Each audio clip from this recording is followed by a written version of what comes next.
then, for 3 long years, we had debated the European question. And I think on all sides of the chamber, we were weary. And out in the country, they were tired of the wrangling. So there is relief on all sides that the question is now settled. And I know that this point of departure will be very difficult for many people, decent people who love their country and who didn't want us to leave. So it is incumbent on this government to show that leaving the EU does not mark an ending, but rather a bold new beginning. And Mr. Speaker, we take that responsibility very seriously. When we ratified the withdrawal agreement, this government and this Parliament finally delivered on the promise made to the British people over 3 years ago. And we did that as a matter of democratic principle. We did it to keep faith with, to retain the confidence of the British people. And in doing so, we send a strong signal to the EU and to the world about our ambition and our resolve as we chart the course ahead. As one united kingdom, we're now free to determine our own future as masters of our own destiny. We're free to reinvigorate our ties with old allies. We're free to forge new friendships around the world. And as we seek those new relationships with friends and partners, the interests of the British people and the integrity of our union will be the foundation stone of everything we do. The Prime Minister's speech this morning and the written statement to the House start us out on this journey by setting out the government's proposed approach to our relations with the EU in 2020. The most important thing about 2020 is that having left the EU at the start of it, at the end of it, we will fully and with complete certainty regain complete economic and political independence. That's when the transition period ends, and it will not be extended. We will have a new relationship with the EU as sovereign equals based on free trade. And between now and the end of the year, we will work with the EU to try to negotiate a free trade agreement drawing on other recent agreements like the one between the EU and Canada. That should be the core of our future relationship. We will look to reach agreements on other priorities, including fisheries, internal security and aviation. And these will be backed up by governance and dispute settlement arrangements appropriate to a free trade agreement, with no alignment and no role for the ECJ, respectful of our democratic prerogatives. We hope we can agree. If we cannot, we will of course carry on trading with the EU in the same way as do Australia and many other countries around the world.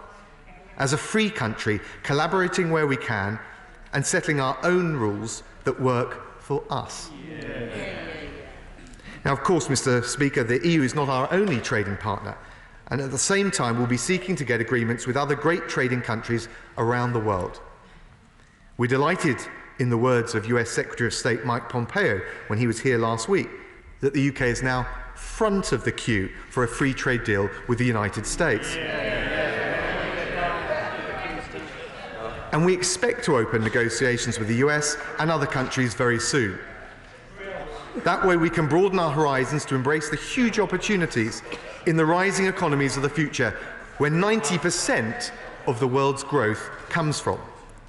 My right honourable friend, the Secretary of State for International Trade, will set out more detail in a written statement later this week. And I'll be visiting Australia, Japan, Singapore and Malaysia over the next 2 weeks. Mr. Speaker, at such a crossroads moment, it is fitting and timely that this government will engage in a thorough and careful review of the United Kingdom's place in the world, including through the Integrated Security, Defence and Foreign Policy Review. This review is an opportunity for us to reassess the ways we engage on the global stage, including in defence, diplomacy and our approach to development, to ensure we have a fully integrated approach. Because now is the moment to look ahead with confidence and ambition, to signal to our future partners the outward-facing, trailblazing country we intend to be. Mr. Speaker, we have a vision of a truly global Britain, The first pillar of our Global Britain strategy will be to continue to prove that we are the best possible allies, partners and friends with our European neighbours. We are working closely with our European partners to find a political solution in Libya. We will continue to stand together to hold Iran to account for its systemic non-compliance with the JCPOA, the nuclear deal. We'll work together to tackle shared threats and global challenges, whether it's Russia's aggression, terrorism, rising authoritarianism, climate change, or indeed health crises like the coronavirus one. It was our honour on Friday to bring home 29 other Europeans on the UK Commission charter flight from Wuhan, along with the 97 Britons. Because we will always look out for our European friends with whom we share so many interests. And I'm grateful to the Spanish Foreign Minister for Spain's help in coordinating that effort, and indeed to the French Foreign Minister in relation to the flight that came home on Sunday. Mr. Speaker, the next pillar of our Global Britain strategy will be the UK's role as an energetic champion of free and open trade, to boost small businesses, to cut the cost of living, to create the well-paid jobs of the future for the next generation, to provide more consumer choice, to raise UK productivity, so important for our levelling up agenda right across the country. The pursuit of shared prosperity has an essential role to play in our approach to development policy too. And as we maintain our 0.7% commitment on development spending, we need to find better ways of making sure it contributes to long-term and sustainable economic growth. As we demonstrated at the UK-Africa Investment Summit, we believe the UK has a unique and competitive offer to tackle poverty and help poorer nations benefit in a way that benefits us all over the longer term. And Mr. Speaker, finally, as the third pillar of our Global Britain strategy, will be the UK as an even stronger force for good in the world. Our guiding lights will remain the values of democracy, human rights and the international rule of law. We will lead on global issues that really matter, like climate change. That's why this year we'll be hosting the UN Climate Change Summit COP26 in Glasgow. We will lead by example. We will rise to the challenge by harnessing all the British talents in tech, in innovation, in entrepreneurialism to find creative solutions to global problems. We will champion the great causes of our day, like our campaign to give every girl access to 12 years of quality education. We will defend journalists from attack. We will stand up for freedom of religion and conscience. And we will develop our own independent sanctions regime to tackle human rights abusers head-on. Together, united, we can show this country is so much bigger than the sum of its parts. I know the honourable gentleman doesn't like that commitment, but it was what the Scottish people voted for. Mr. Speaker, the 31st of January was a day that will be etched in our history. It's been hard going, and I know many good people on all sides of this House, and indeed on all sides of this totemic debate, still bear the scars of the last 3 years. Now is the time to put our differences aside. Now is the time to come together. So let us join together and embrace a new chapter for our country. Let's move forward united and unleash the enormous potential of the British people. Let us show the world that our finest achievements and our greatest contributions lie ahead, and I commend this statement to the House. I'm expecting to run this for 45 minutes. Paul Blomfield. Thank you, Mr. Speaker, and can I thank the Foreign Secretary for advance copy of his statement. He is right to say that the last 3 years have been difficult and divisive for our country. He's also right to say that leaving the EU, quote, does not mark an ending. We have left the European Union, but Brexit is far from done. The next stage, as he knows, is more difficult in agreeing our future relationship in all the areas that he set out and in more besides. And we will continue to be dogged by the central dilemma that was at the heart of so much of the wrangling over the last 3 years. Is that new relationship going to be determined by the economic interests of our country or by the ideological commitment to break with the European social model that drove so many of the Brexit enthusiasts? Now, I'm sorry to see that today's statement suggests, and the Prime Minister's comments over the weekend, that ideology has trumped common sense. There are difficult decisions that lie ahead for our country, and if the government is serious about bringing the people together, we need reassurance that they will conduct the next stage of negotiations in an open and accountable way. And not by banning journalists from their political briefings, as apparently they did earlier this afternoon. The government has already stripped, Mr. Speaker, Parliament's role in providing accountability from the Withdrawal Agreement Act.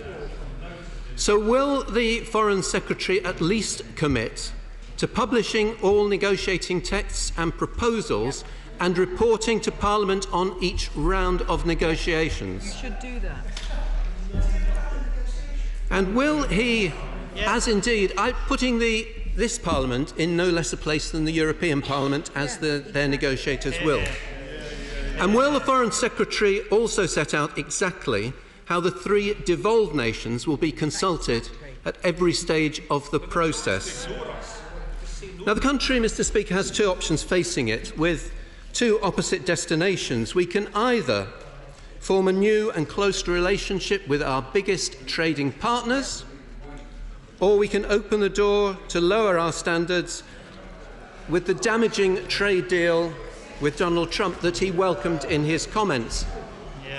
A trade deal, well, I see the faces of some honourary members opposite. They may change when the farmers that many of them represent respond to Trump's ambitions for that trade deal. Not only damaging farming, but manufacturing and lowering standards. Also opening our public services to real risks. Doing down Britain. Members opposite might have noticed this weekend that the UK's former ambassador to the US, Sir Kim Darroch, was clear that Trump will aim to force the NHS to pay higher prices for pharmaceuticals. And the NHS themselves have expressed concerns about that. The ambassador said Mr. Speaker, the reckless pursuit of a Trump trade deal is limiting the government's aims in its negotiations with the EU. We started with a commitment to the exact same benefits that we currently enjoy with the EU. That was scaled back to frictionless trade. Exactly. Now it's either a damaging Canada-style deal or leaving without a deal, now rebranded as an Australian-style deal. That's what he just said. So can I ask the Foreign Secretary if the government still recognises its own analysis, and he will note that the former Prime Minister is sitting behind him, its own analysis from 2018, which shows that a Canada-style deal would lead to a 6.7% reduction in our GDP and a WTO Brexit to a 9.3% hit, hurting every region and nation of our country. I have to say, Mr. Speaker, business will be alarmed by the casual way that the Foreign Secretary talks about leaving without an agreement. Yes, they are. And other sectors will be concerned that they are not mentioned at all in his statement or in the written statement from the Prime Minister. Universities, for example, critical to our future. So could he also confirm that the government will press for association with Horizon Europe and continued participation in Erasmus? Mr. Speaker, Labour will continue to press for a relationship with our European partners based on common regulation and a level playing field, for a new place in the world based on an internationalist values and a future with equality and social justice at its heart. Well, can I thank the honourable gentleman for his opening remarks about the importance of moving beyond the divisions of the referendum. I have to say, I notice, I think I'm right in saying not one member of the Shadow Cabinet is here to address these issues.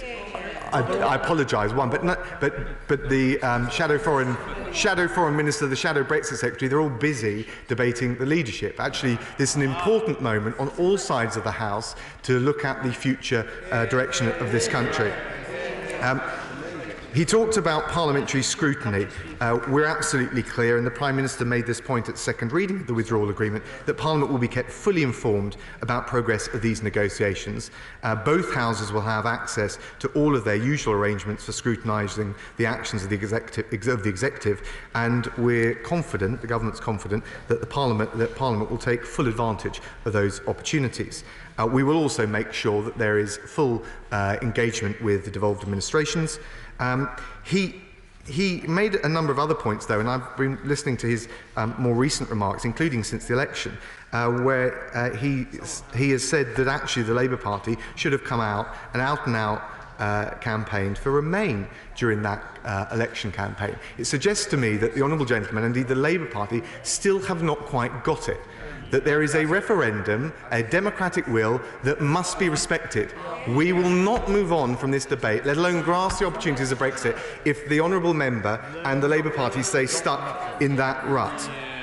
He attacked, and it wasn't clear to me in attacking the proposals and the ambition that we have on this side of the House for free trade agreements, whether it was just the tired old anti-Americanism that harbours in the Labour Party, or whether actually he's against free trade in of and as of itself. But he doesn't seem to believe in democracy, he doesn't seem to believe in free trade, and at points in his remarks, it doesn't seem to me that the Honourable Gentleman believes in the potential of this country. Turning to his specific points on an FTA with the US, let's be absolutely clear, as we have been, the NHS is not on the table during those negotiations. He's pointing and asking about pharmaceutical companies. The pricing of UK medicine is not up for negotiation in those negotiations. Yet, he says it's not what the ambassador says. It is what this government and this Prime Minister says.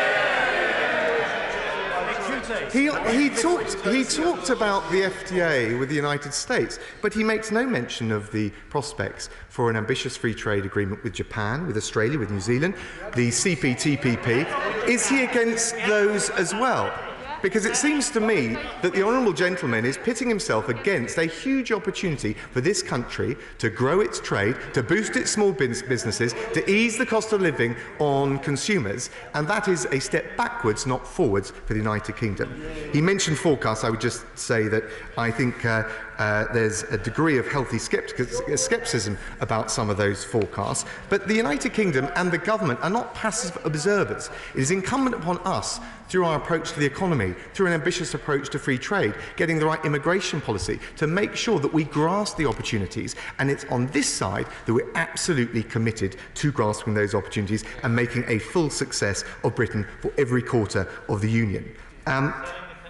Finally, Mr. Speaker, he refers to business sentiment. Actually, we had PMI data, which was positive at 50 points in manufacturing today. We've had the EY Item Club with an increase in business confidence, and we've also had the IMF increasing its forecast for the UK. We're confident that we can make a success of Brexit. I'm only sorry that the Labour Party is still looking over its shoulder. Prime Minister Theresa May. Mr. Speaker. My right honourable friend's statement made only the very passing of references to the agreement on internal security for the future. Unlike the Labour Party, I don't expect the government to publish its full negotiating mandate, but will the government make much clearer publicly its intentions for that treaty in regard to key instruments that keep us safe, such as PNR, PRUM and SIS2? And what is the final date on which that treaty can be agreed, such that it will become operational on the 1st of January 2021? Can I thank my right honourable friend, pay tribute to the work she's done in this area, and also I think for more detail point in the direction of the Prime Minister's written ministerial statement. She will know that there are difficulties from her own experience of negotiation with the EU, because they claim that some access to some of the instruments is conditional on accepting free movement, and I know that she will agree that we must bring an end to free movement, but I accept that whether it's on data sharing, extradition, relationship with Europol and Eurojust, these are important elements of our law enforcement cooperation, and we will be looking forward to securing appropriate relations with the EU. Stuart Hillsey. Thank you, Mr. Speaker. Can I thank the Secretary of State for his statement and early sight of it? He said that the UK would look forward with confidence. It was signalled to future partners that we were outward-facing.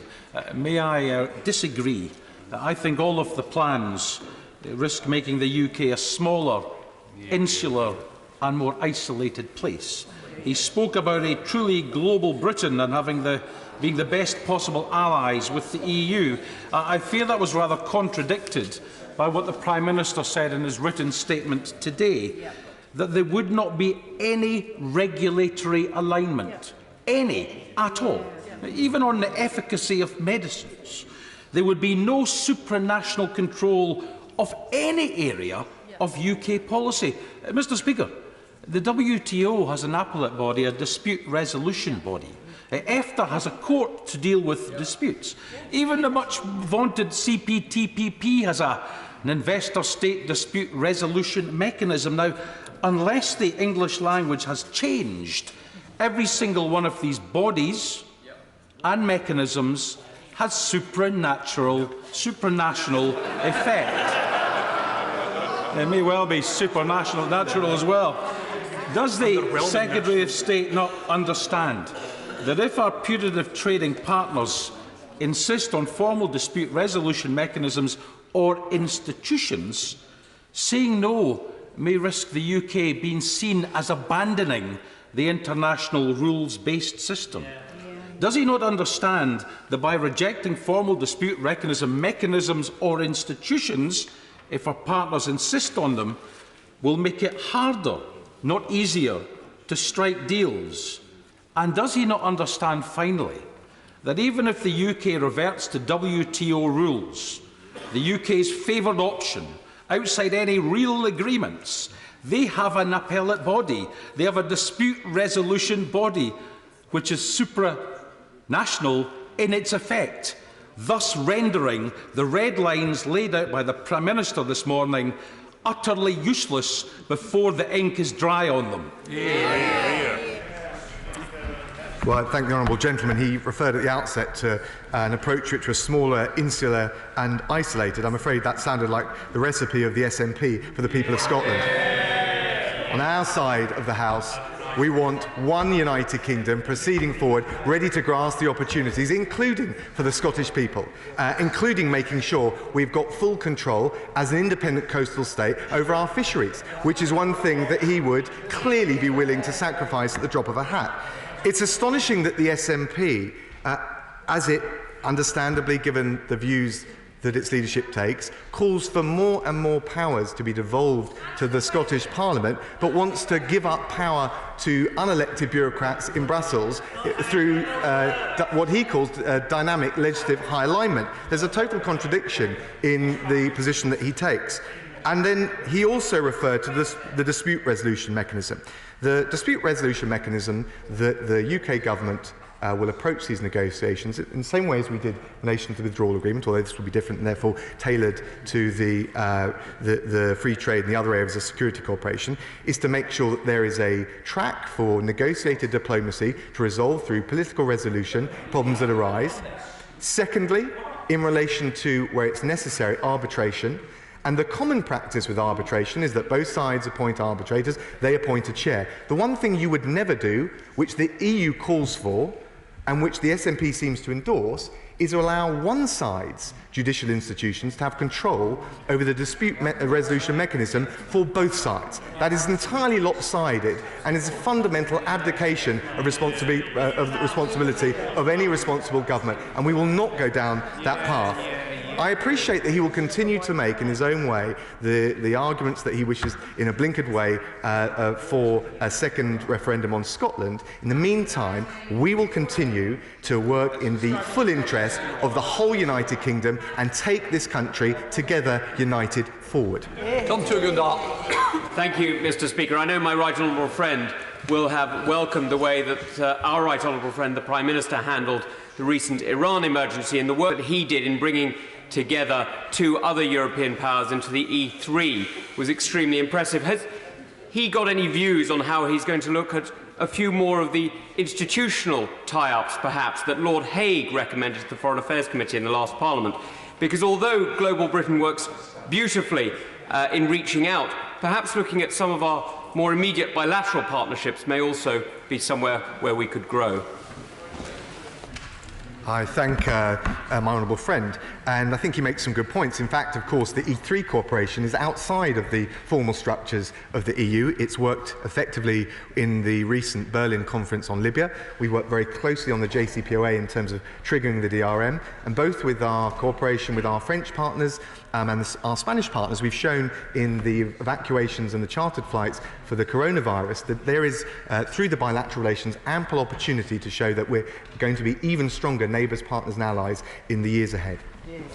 Hilary Benn. Thank you very much indeed, Mr. Speaker. In his other written ministerial statement this morning on the closure of DEXU, the Prime Minister said, and I quote, "Those of its functions which are still required have been transferred to relevant government departments." Could the Foreign Secretary tell the House to which department and which minister has responsibility for the negotiations on our future relationship with the EU being transferred, because the Select Committee will be very keen to hear from him or her as soon as they are identified?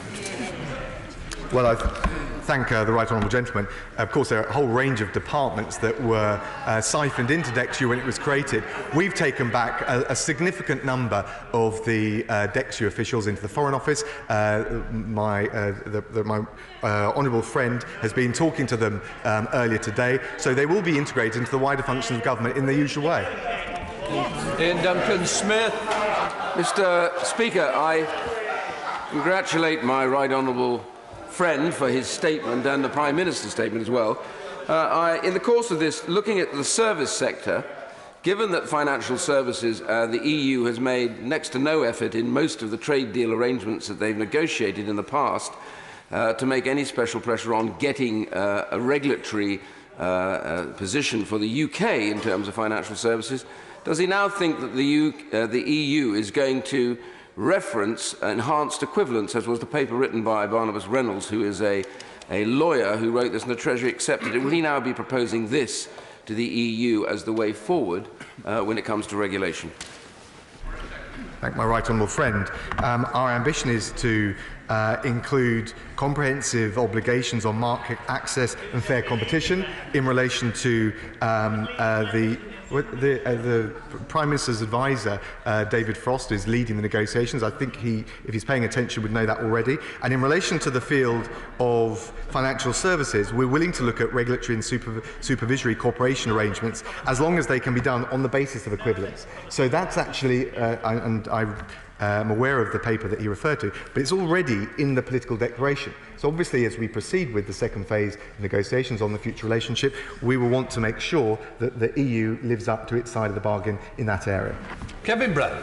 Thank you, Mr. Speaker. As he embarks on his review of the will, can you remember individual cases affected by our foreign policy, including my constituent Luke Simons, who's held captive by the Houthis, as he knows, in Sana'a? And the family have been in touch, I know, with the Foreign Office about their concerns for his welfare and mental health. Can he assure me that maximum efforts are being made in order to secure his release? I can, and I pay tribute to the honourable gentleman for his tireless efforts on behalf of his constituent. It's a difficult case, but we will continue to do as much as we can to support the family, and we will do as much as we can to secure release. The consular teams in the Foreign Office, as well as the missions and the geographic departments, work very hard on this. A lot of the work, the consular work, takes place beneath the service, privately. The exercise of diplomacy, almost by definition, has to be done out of the public limelight. But I want to reassure him we work tirelessly in cases like this to secure their release. Andrew Rosendale. Mr. Speaker, will the Foreign Secretary give a cast-iron guarantee that under no circumstances will the territorial sovereignty of Gibraltar be part of any type of negotiation as part of this trade agreement? And will he also confirm that any free trade agreement with the EU in future, and indeed the rest of the world, will include benefits for all of our overseas territories and indeed the Crown dependencies? Can I thank my honourable friend? He has been a tireless champion, not just of Gibraltar, but all of the overseas territories. We're absolutely clear the UK will not exclude Gibraltar from our negotiations with the EU. We will negotiate on behalf of the whole United Kingdom family, and that includes Gibraltar. Alistair Carmichael. Speaker. If the concept of a global Britain is to have any meaning and value, then surely it must have a respect for human rights and an international rules-based order at its heart. With that in mind, will the Foreign Secretary perhaps reconsider the unqualified support he gave to President Trump last week in respect of his so-called peace plan for Palestine? Will he repudiate the proposed annexation of the West Bank, and will he at long last support the recognition of a Palestinian state? I just have to gently say to the right honourable gentleman, I don't think he has read the detail of this. Whatever else he may disagree with, the one thing that the plan put forward by the US included was a recognition and a commitment to a two-state solution. And we've been absolutely clear that that's the only way that the conflict can be resolved. We support a plan and a mechanism to get the parties out of the vacuum and the destabilising vacuum and void that we've had of late around the table. The plan is only the point of departure. I would share some of the concerns that have been expressed around settlements. I think there's a question around the status of Jerusalem. But above all, rather than just rejecting the plan, it's important that we try and bring the parties together around the negotiating table. That is the only path to peace and the only path to a two-state solution. Thank you, Mr. Speaker. I thought the Prime Minister's speech was really clear in giving examples of how far above the level playing field the UK already is, and in seeking a Canada-style free trade agreement along the lines of Chapter 15, I think it is, on financial services equivalents. Could the Foreign Secretary tell us a little bit more about what is mentioned in the written ministerial statement of the structured withdrawal of equivalents for financial services, and who would arbitrate on that? Well, I thank the honourable lady. In relation to financial services, she said it's not just in the written. It's not just in the written statement, it's in the political declaration that we want financial services to proceed on the basis of the kind of cooperation which involves recognition of the equivalence of regulation. We think that that's the best approach for the UK, but also the relationship with the EU. In relation to the dispute resolution mechanism, that will be tailored to the different fields and sectors that are covered by the FTA and the broader areas of cooperation. But in terms of binding resolution, we've been clear that it will involve arbitration with both parties contributing. Typically, a chair is selected by the arbitrators that have been nominated, and it does not involve the jurisdiction of the European Court of Justice. Ben Bradshaw. So if the 15-year damage to our economy is not to be the 6.7% and the 9.3% respectively for the so-called Canada deal or the Australian deal, or the no deal, which the government's now trying to rebadge as an Australian deal, what is it, and why has the government changed its mind? We're absolutely confident the approach we're taking allows us to grasp the opportunities, including in relation to free trade, and the opportunities of making sure we've got full control over our own laws and are fully economically and politically independent. Paul Holmes. Speaker, around the world, protectionism is growing, and the UK, I believe, has a duty to be a vocal advocate for free trade across the globe. So what reassurance could my right honourable friend give businesses and manufacturers in my constituency of Eastleigh that will do just that, and that free trade will become the backbone of British foreign policy? Thank my honourable friend, and he will have heard, and I'm sure will repay reading, the speech given by the Prime Minister this morning. He's absolutely clear that at a time where there's protectionism around the world, there is a real case and a real place and a real USP for the United Kingdom being a champion of liberal global free trade. That will have advantages for the businesses in his constituency, but also for the lower middle income families that appreciate and feel the cost of living pressures because of the way it increases choice and reduces prices at home. Thank you, Mr. Speaker. Hosting the Global Climate Conference, COP26, is a huge opportunity for Britain to tackle the climate emergency and play an international leadership role. But so why is it mired in chaos and confusion? The Prime Minister has failed to chair a single meeting of the Climate Cabinet Committee, and now he's sacked the conference president. Why is that, and what is the government going to do to play that leadership role that we all need to see? Well, the leadership role is, first of all, in terms of the actions we're taking in decarbonising the UK economy. Secondly, in relation to being the first major economy to commit to net zero by 2050. Thirdly, by showing the international leadership. We don't just want the country to come together, we want to bring other countries together. That's why we're hosting COP26. I pay tribute to the work Clara Perry did. As we move forward to this more intense lead up to COP26, it's right that there's full ministerial responsibility over the negotiations and over the leadership of the COP. Trade is important, but of course so are our values. Will the Foreign Secretary commit to ensuring that our values of freedom of speech, a free press, an independent judiciary, great attention to modern slavery and other such international crimes are front and centre in all that this country does over the coming months and years?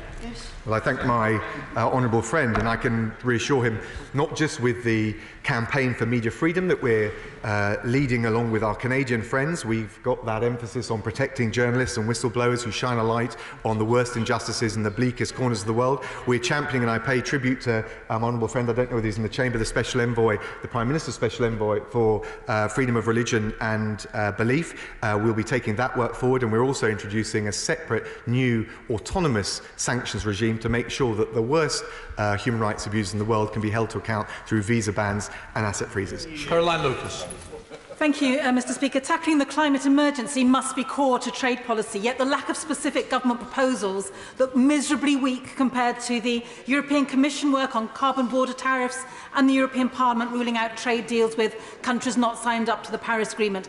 So he keeps going on about how Britain is going to be leading the world when it comes to climate change. Well, let's prove it. Can he say whether or not the government will commit to going at least as far as those two EU proposals? No more waffle, no more rhetoric. Will he or will he not? Well, I thank the Honourable Lady. We've set out our proposals. We're committed to that ambition, both of reducing to net zero by 2050, continuing to reduce the CO2 emissions, bringing together the innovation, the technology, the entrepreneurs to provide British answers to the climate change challenge, and of course leading with our Italian co-host the COP26 later in November. Cheryl Murray. Thank you, Mr. Speaker. Will my honourable friend confirm that as an independent coastal state, UK fishermen will be given priority over catching any fish stocks in our 200-mile to median line limits? Oh, good question. I thank my honourable friend. We automatically take back control of our waters and others' right to fish in them at the end of 2020. We will be leaving the common fisheries policy, so we will be an independent coastal state, and in line with the practice of other independent coastal states, the agreement would provide a framework, the agreement we do with the EU, a framework for annual negotiations on access and quotas, and I hope that gives her and her constituents the reassurance they need. Mr. Speaker, aerospace, aviation, engineering, food, farming, ceramics. The organisations representing those who employ millions of workers have expressed serious concern over what happens if the government gets it wrong. Will the Secretary of State undertake that those industrial organisations and the unions who represent the workers concerned will be fully engaged by the government at the next stages, not least because if the government does get it wrong, and there's a real risk of that, tens of thousands of workers will pay the price with their jobs. Well, I don't share his pessimistic outlook, but I do think it's important that all areas of civil society, including the unions, are engaged and can feed in their views on all the different sectoral aspects he mentioned. He talked in particular about aviation. We do believe there is mutual benefit in an air transport agreement covering market access and air services, aviation safety and security, and that's just one of the wider areas of cooperation we'll be looking to take forward with our EU partners. Sir John Redwood. Would the government confirm that the European Union has misjudged the mettle of this government and country in thinking we're going to give away our fish again and accept all their laws in return for a free trade agreement they need more than us? I congratulate him on his statement and say no more concessions. Okay, Can I thank my right honourable friend? I think I agree with all of those points. Of course, we were asked by the EU to make a choice. We've chosen a Canada-style agreement. It seems to many of us that the EU would like to cherry-pick by giving us the level of access of a Canada-style agreement, but wanting the level of alignment of a Norwegian-style agreement, and that's not on the table. Patricia Gibson. Speaker, diverging from EU standards in order to secure a US trade deal will have huge consequences for Northern Ireland. Many in the US Congress, both Democrats and Republicans, have said they will never ratify any infringements of the Good Friday Agreement and have said so publicly. Can the Secretary of State explain how this situation will be resolved? I thank the honourable lady. It's already been materially resolved. I was out in Washington. I met many members on the Hill on all sides of Congress, including Richie Neal, who chairs the Friends of Ireland caucus. And we were able to show, with the changes we've made to the withdrawal agreement, the protections and safeguards for the Good Friday Agreement, that we are protecting the situation in Northern Ireland. And we had strong support on both sides of the aisle in the US for the approach we've taken, and indeed for a US-UK free trade agreement. I hope that she will now get behind it. Will the Foreign Secretary assure the House in clear, explicit terms that under no circumstances will there be any role for the European Court of Justice, there will be no acceptance of EU rules, and there will be no weakening in our resolve to impose tariffs if the EU will not conduct a fair and free negotiation? In the words of our former Prime Minister, no, no, no, and this time we'll back the Prime Minister. Well, I thank the my honourable friend. Look, of course, we enter these negotiations with a spirit of optimism and ambition and goodwill.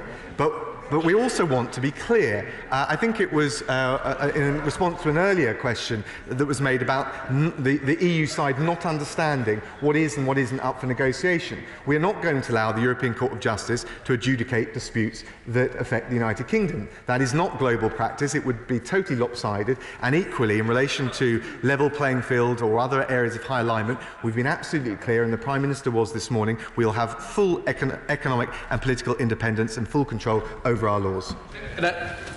The Foreign Secretary says that he wants a Canada-style free trade agreement and claims that FTAs never include level playing field obligations. But Article 23.4 of the EU-Canada FTA clearly states that it's inappropriate to encourage trade or investment by weakening or reducing labour law and standards. So will the Foreign Secretary be honest with the British people and state clearly that free trade agreements always include level playing field obligations? Thank the honourable gentleman. I know he follows these things very carefully. Of course, the article that he refers to in the EU-Canada agreement is a hortatory recognition of the importance of strong labour laws, not legislative high alignment. That is precisely the kind of approach that the UK would take. Graham. Mr. Speaker, while what I hope we can still call the tour de force of the Prime Minister this morning laid out very clearly that he didn't believe we needed any further treaties or institutions to cover security, foreign and defence issues. To avoid any misunderstanding, could the Foreign Secretary confirm that actually agreement on data protection is going to be vital both for security issues but also for wider service exports interests? And of course we do currently have a considerable service surplus in our trade with the EU. Well, I thank my honourable friend. He's right, data is important. Of course, we are looking at the data adequacy process, and given the high level and high standards of UK regulation and laws in this regard, we're confident going forward that on whatever the approach that we agree in relation to the deal, we'd be able to secure that in order to safeguard data sharing both amongst businesses, individuals, but also, he's right to say, in relation to law enforcement and wider areas of security. Colonel Davis. Foreign Secretary knows that the WTO is operationally dysfunctional, including its dispute resolution system, because the US won't appoint appellant judges.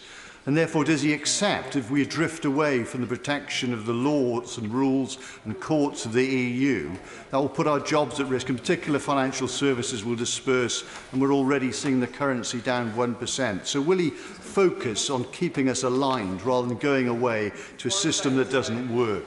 Well, Thank you, Honourable Gentleman. I certainly agree with the case for WTO reform and making sure it can be an effective mechanism for resolving disputes. We want the WTO to work effectively. We want to be a champion of reform and liberalisation within the WTO. The answer, though, is not then to abdicate our responsibility through legislative high alignment with the EU. Thank you very much indeed, Mr. Speaker. Every one of the Nobel Prizes in Sciences awarded this year was awarded not to an individual, but to a group of people from different countries and different institutions. It's clear that creative genius is international. So can my right honourable friend say how British scientists can continue to operate in international, global and European networks? Thank my right honourable friend. And of course, one of the aspects that the issue over 5G and high-risk vendors showed is the importance not just in the UK making sure that we've got the right fiscal regulatory approach to encouraging tech investment in this country and making sure it, not just for the present but also for the future, is an area of competitive advantage, but also when we cooperate and collaborate with our North American, with our Five Eyes friends and with our European friends to make sure we have the collaborative approach through the mobility arrangements, through the tax incentives, through the R&D incentives to make sure that we can boost tech nationally, but also working with our like-minded friends and partners. Jim Shannon. Does the Secretary of State not agree that sensible deals such as lowering the Bourbon tariff from USA to facilitate lowering the whisky tariff for all the United Kingdom, but also for my own Eckingville distillery at Kirkcudbright in Strangford, is a way to make the most of what we can achieve on the global market? Thank my the right honourable gentleman. He's absolutely right. That's just one area where a free trade agreement with the US and indeed with other countries around the world, particularly the markets of the future, the growth opportunities of the future in the Asia-Pacific area, can create benefits for all quarters and all nations of the United Kingdom. Goodbye, sir. Thank you, Mr. Speaker. It's wonderful to hear, after 3 years of Brexit distraction, a Foreign Secretary with determination for Britain to play a more influential role on the international stage. To that end, does the Foreign Secretary agree that the security review that's forthcoming will prove an inflection point in determining the impact of growing threats that we face, the aspirational role that UK aspires to play, and the subsequent hard and soft power upgrade that we will require to fulfil that ambition? Thank our honourable friend and congratulate him on his recent election to the Select Committee. I agree with all the aspects that he raised. We want to make sure we look at the foreign policy and all the elements of the foreign policy in the round from security to development, and to make sure that as we move forward, and this is a point of departure, not the point of arrival, leaving the European Union, we are global champions of free trade, good, strong allies and neighbours, not just with our American allies and friends, but also with our European friends, and above all, an even stronger force for good in the world. When did the European Union reach a trade agreement with Australia? I refer him to the 2008 Economic Framework Partnership Agreement. Vicky Ford. Mr. Speaker, given that 10p in every pound that this government spends comes from the financial services sector, will my right honourable friend ensure that that sector is a key priority in trade negotiations ahead? I thank my honourable friend. She's absolutely right. Financial services is a critical part of the UK economy, and in the political declaration, it's clearly clear arrangements are envisaged to make sure that we can ensure and strengthen financial services, both UK and into the European Union, and in particular, the arrangements that we will pursue around equivalence will, I hope, give effect to that. Thank you, Mr. Speaker. We're continually told on these benches that we're privileged to be part of the world's most successful union of nations, yet in the Secretary of State's speech he made no reference whatsoever that I could detect of the devolved administrations. What will his negotiating strategy be with the devolved administrations as he seeks to take forward his vision of global Britain? Well, I have to say, beneath all the political froth, actually, my time as Brexit Secretary, and from what I've observed since, the devolved administrations play a vital role in feeding in their priorities, making sure that we can update them as government on the process and the trade-offs and the competing interests that inevitably inform an international negotiation, and I know that that will continue as we move forward. Bob Stewart. Thank you. Could I ask my right honourable friend if he agrees with me that there seem to have been hints from the government that they will be putting more effort into the United Nations in the future as part of the global Britain, and that particularly we should put more effort into peacekeeping and that sort of activity within the United Nations. That will increase our soft power within a great organisation. Well, I thank my honourable friend, and obviously pay tribute not to his role in this House, but his experience and role with peacekeeping operations. In particular, I remember him giving evidence to the Yugoslavia Tribunal in my time in The Hague as an expert witness. I know he's absolutely right in what he says, and actually, as we leave the European Union, whilst we want to maintain strong relations with our European friends and partners, we also want to make sure that NATO is fit for the future and is strengthened and reinforced with the changing threats that it faces. And there is also a role, an increasing role, for an even more ambitious approach within the United Nations on human rights, but also on peacekeeping, as he so rightly says. Chris Bryan. Successive Prime Ministers have come back from European Councils and boasted, quite rightly in many cases, how well they have done persuading the whole of the EU to adopt sanctions in relation to Russia. How are we going to do that when we're no longer sitting in the room? He raised an interesting point. Of course, we will have the freedom to have an autonomous approach to sanctions. It's not quite true. It's not quite true if he looks at the competence of the EU. So, in relation to human rights abuses, we'll be setting out our proposals shortly. But actually, one of the interesting opportunities we have, working with our Canadian, wider Five Eyes partners, and with those bilateral partners who are closest to us on human rights issue, is to provide and cement and reinforce an even broader coalition of like-minded countries that will hold dictators, despots to account for the worst abuses. For those who haven't been taken, we'll certainly try and get in the future statement. We now come to Secretary of State for Health and Social Care, Right Honourable Nick Hancock. Nick? It's not room 101, Mr. Speaker. Mr. Speaker, with permission, I'd like to update the House on the ongoing situation with the Wuhan coronavirus. On Friday, Mr. Speaker, the Chief Medical Officer announced that 2 patients in England who are members of the same family tested positive for coronavirus. They're transferred to a specialist unit in Newcastle, where they are being cared for by expert staff. Public Health England is now contacting people who had close contact with these 2 confirmed cases. Close contacts will be given health advice about symptoms and emergency contact details to use should they become unwell in the next 14 days. These tried and tested methods of infection control will ensure that we minimise the risk to the public.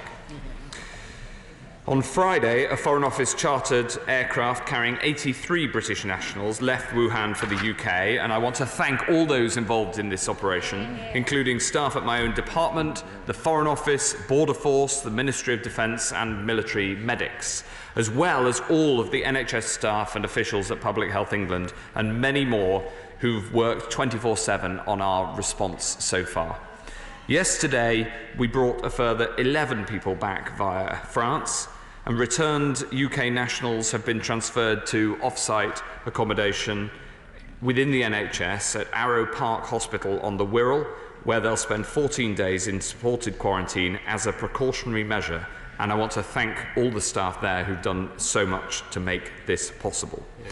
There they will have access to a specialist medical team who will regularly assess their symptoms. In addition, 1 British national has been taken to a separate NHS facility for testing. We will take a belt and braces approach that puts public protection as the absolute top priority for a virus that is increasingly spreading across the world. As of today, there are over 17,000 cases diagnosed in mainland China, with a further 185 in other countries, including France and Germany and the United States. There have been 362 fatalities so far. The World Health Organization has now declared the situation a public health emergency of international concern, and the UK chief medical officers have raised the risk to the UK from low to moderate.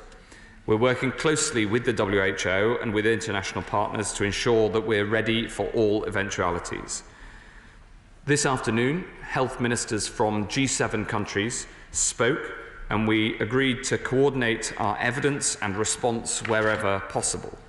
Currently, the number of cases is doubling around every 5 days, and it's clear that the virus will be with us for at least some months to come.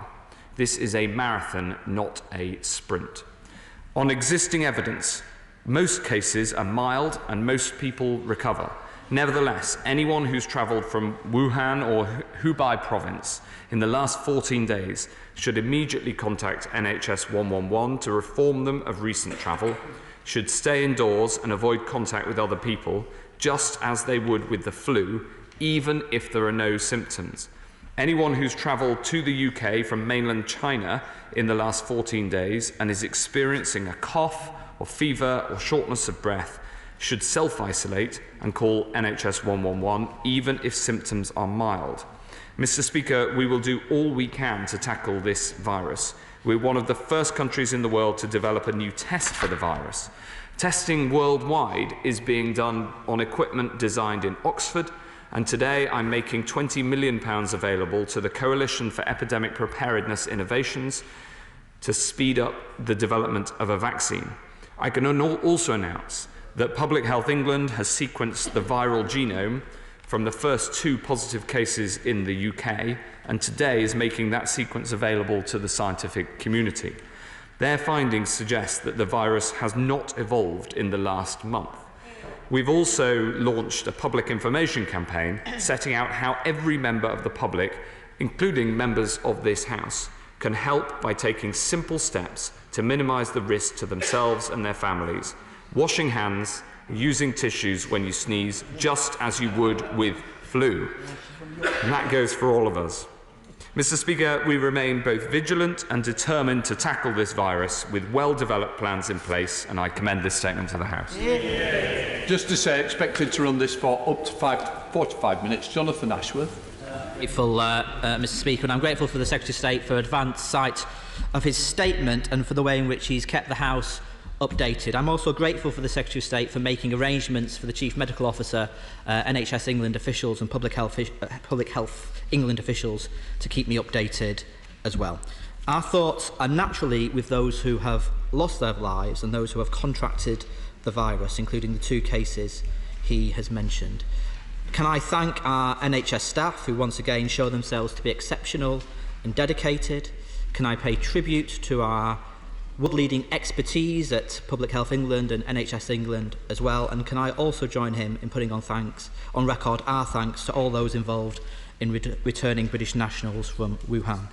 Could he tell the House if it is the government's intention to return all remaining British nationals in China, and will there be more FCO chartered flights in the coming days? I agree with him, we must remain vigilant and alert, not succumb to alarmism or scaremongering.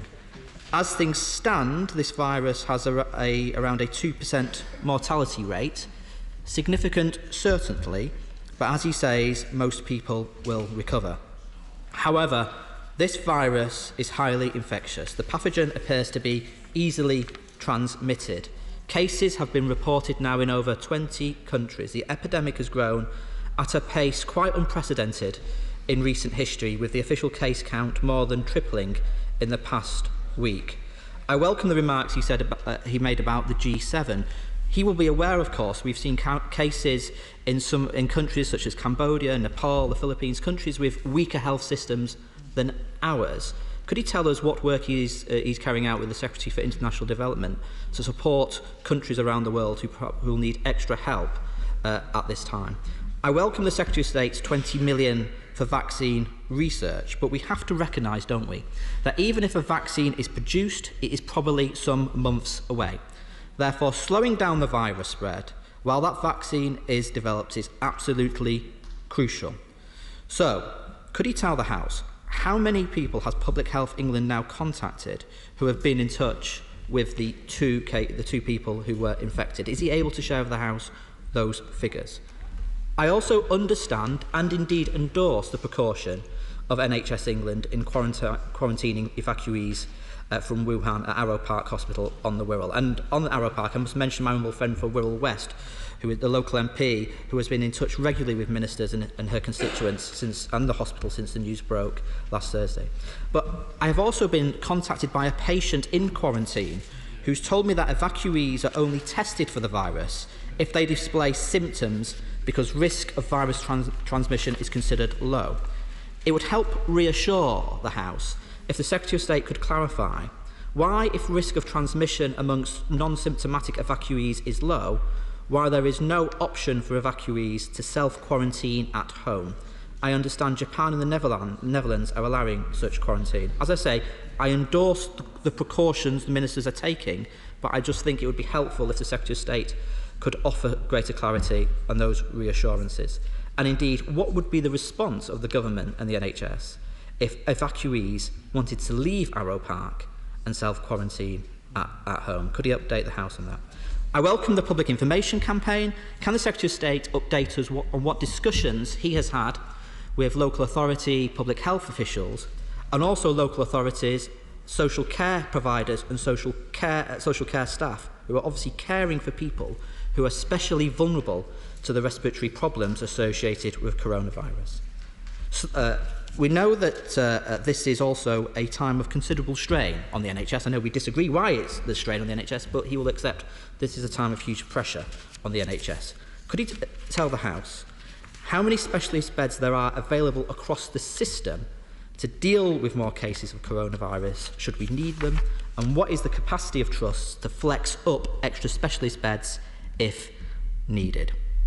And if we do succumb to the epidemic in the UK, it will start affecting the wider NHS workforce as well. What plans are in place to ensure NHS staff are protected over the coming months? Because, as he rightly says, this is a marathon, not a sprint. And finally, Mr. Speaker, I'm sure the Secretary of State would agree with me that we should have no truck with the racism and insensitivity shown towards Chinese and East Asian people that we've sadly seen in some quarters. Wrongly attributed videos showing wild animals being eaten, crass cartoons in the Evening Standards, indeed the French media digging up old racist tropes as well. None of these attempts to dehumanise an entire ethnicity should be allowed to prevail. But I welcome the Secretary of State's statement today, and I hope he will continue to keep the House updated in the coming days and weeks. Thank you very much, Madam Deputy Speaker. I'll try to answer all of these questions, not least because I want to pay tribute to the Shadow Secretary of State for his balanced and very reasonable approach in tackling what is ultimately a very significant public health challenge. And I entirely agree with him, and perhaps should have put in my initial statement, the rejection that this whole House demonstrates to any racism and insensitivity towards the Chinese community here, or indeed visitors here of Chinese origin, because that will not help us tackle this disease. We'll do everything we can to tackle this disease, but racism won't help anybody. And so I share entirely with the comments that he made. We have no plans to evacuate all remaining UK nationals in China. There's an estimated 30,000 UK nationals in China, and the proportion of the population who have the virus outside of Wuhan is much lower than in Wuhan itself.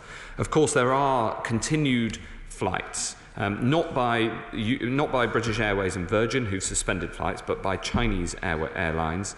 And we have appropriate measures in place, as advised by Public Health England, at the airports to make sure that those coming from the rest of China also get the appropriate advice that they need, which includes to self-isolate if they have any symptoms. We are clear that this is the evidence-led approach that is the right way to take things forward. Of course, if the evidence changes and if the clinical advice changes, then we will update policy, and I'll come to the House at the first available opportunity to explain that. We're trying to take a science-led approach at all at all times. He asked about the challenge of the virus getting out to other countries, and especially developing countries. I'm working very closely with DFID and have spoken to the DFID Secretary on a number of occasions about this. Of course, the WHO represents the whole world, and indeed the GHSI, the Global Health Security Group, is chaired by the UK and had a call this weekend. So we are leading efforts around the world to ensure that in all countries, no matter the calibre of their health systems, that we can help them to get a grip. And I have authorised a team of British experts to go to the Philippines in particular in order to support their work. He's right that the goal here is to slow down the spread of the virus, and we'll take all actions that are proportionate and scientifically appropriate in order to do that. In the case that the epidemic here gets much more serious, the answer to his question is that we have 50 highly specialist beds and a further 500 beds that are available in order to isolate people. But of course, we're working on further plans should there need to be more. In terms of the Public Health England contact tracing, that is ongoing, and we will explain how far that's gone when we are ready to, when we've managed to get in contact with all the people that we need to get in contact with. I join him in thanking the colleagues from the Wirral, several of whom I've spoken to, for their, frankly, their support for taking for the rational and sensible approach that we've been trying to take. He asked about self-quarantine at home. The truth is, it is belt and braces to have full-blown quarantine, and all of those who are in quarantine have signed a contract agreeing to go into quarantine in return for getting on the flight, and I think that that is a good deal because the flight was provided by the UK government so that they could come back from an area that we deemed did not have didn't support their health, and in return for coming back, they agreed to quarantine. Richard Graham. Madam Deputy Speaker, as Chairman of the All-Party China Group, can I share from all members in this House our sympathies to the people of China in their hour of need, to thank the crisis team in the Foreign Office, all those in the Department of Health, and everyone who's been doing their best to help our nationals in China in this difficult time and treat those who've come back with the virus. Can I ask the Health Secretary, I think all of us will share strong approval of his decision to deploy extra money to develop vaccine capabilities through the Coalition for Epidemic Preparedness Initiative, a group that perhaps some of us didn't know about before the coronavirus came to be. Is China involved in this coalition, and to what extent are we working closely with them on it? And in terms of the work being done across government departments, which I welcome, could he do all he can to publicise the right number in the Foreign Office crisis team for those who've still got relations in Hubei or neighbouring provinces and so far unable to get out? Well, yes, I'll share with him the thanks to all those who are doing important work. We are working, of course, with the Chinese government, and we offer all support that they need. This is best done at a global level, hence going through the coalition and through the World Health Organization and the GHSI, with G7 partners.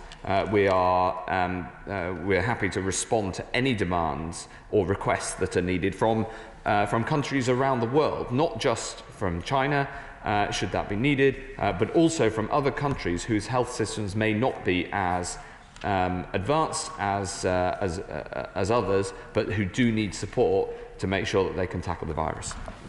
Chris Stevens. Thank you, Madam Deputy Speaker. I thank the Secretary of State for advance sight of his statement, and our thoughts and prayers are with the families affected in what is truly a global health emergency. I have 3 quick questions for him. Could he first of all tell us what discussions he's had with the devolved administrations, and will he commit to ensuring that they are updated in real time on any developments in order for them to react immediately or in advance of any new announcements? Secondly, the Chinese Foreign Ministry has issued an urgent request for medical masks, protective suits and safety goggles. Could he tell us if this is something that the government will be looking to provide? And finally, what assessment is made of the conflicting advice over closing borders, with some voices saying this could inadvertently lead to an increase in the number of affected persons? And could he just tell us how that's impacted in any advice that he and his department officials have chosen to give? Well, the engagement with the devolved administrations has been incredibly important in this so far and will continue to be. Each of the devolved nations has a chief medical officer, and the team of the 4 CMOs is an incredibly important forum to make sure that we have advice going to all 4 nations that is properly clinically justified and correct. That has been working very well. Personally, I've spoken to the ministers involved as well, and we have a principle that we share information and share publications before they go public, and thus far, that has worked well. He's right about the requests for equipment. We have sent out equipment to China, and of course we stand ready to respond to any further requests that they have. Angela Eagle.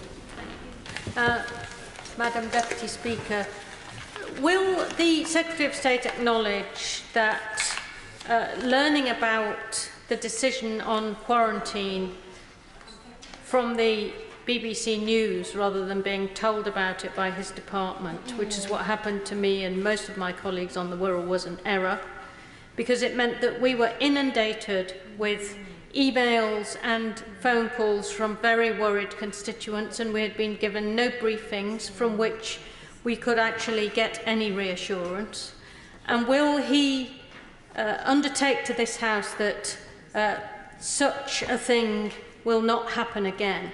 Because when health emergencies like this happen, we are all in the same boat. We have to be able to reassure our constituents, and we cannot do this if we haven't been briefed ourselves.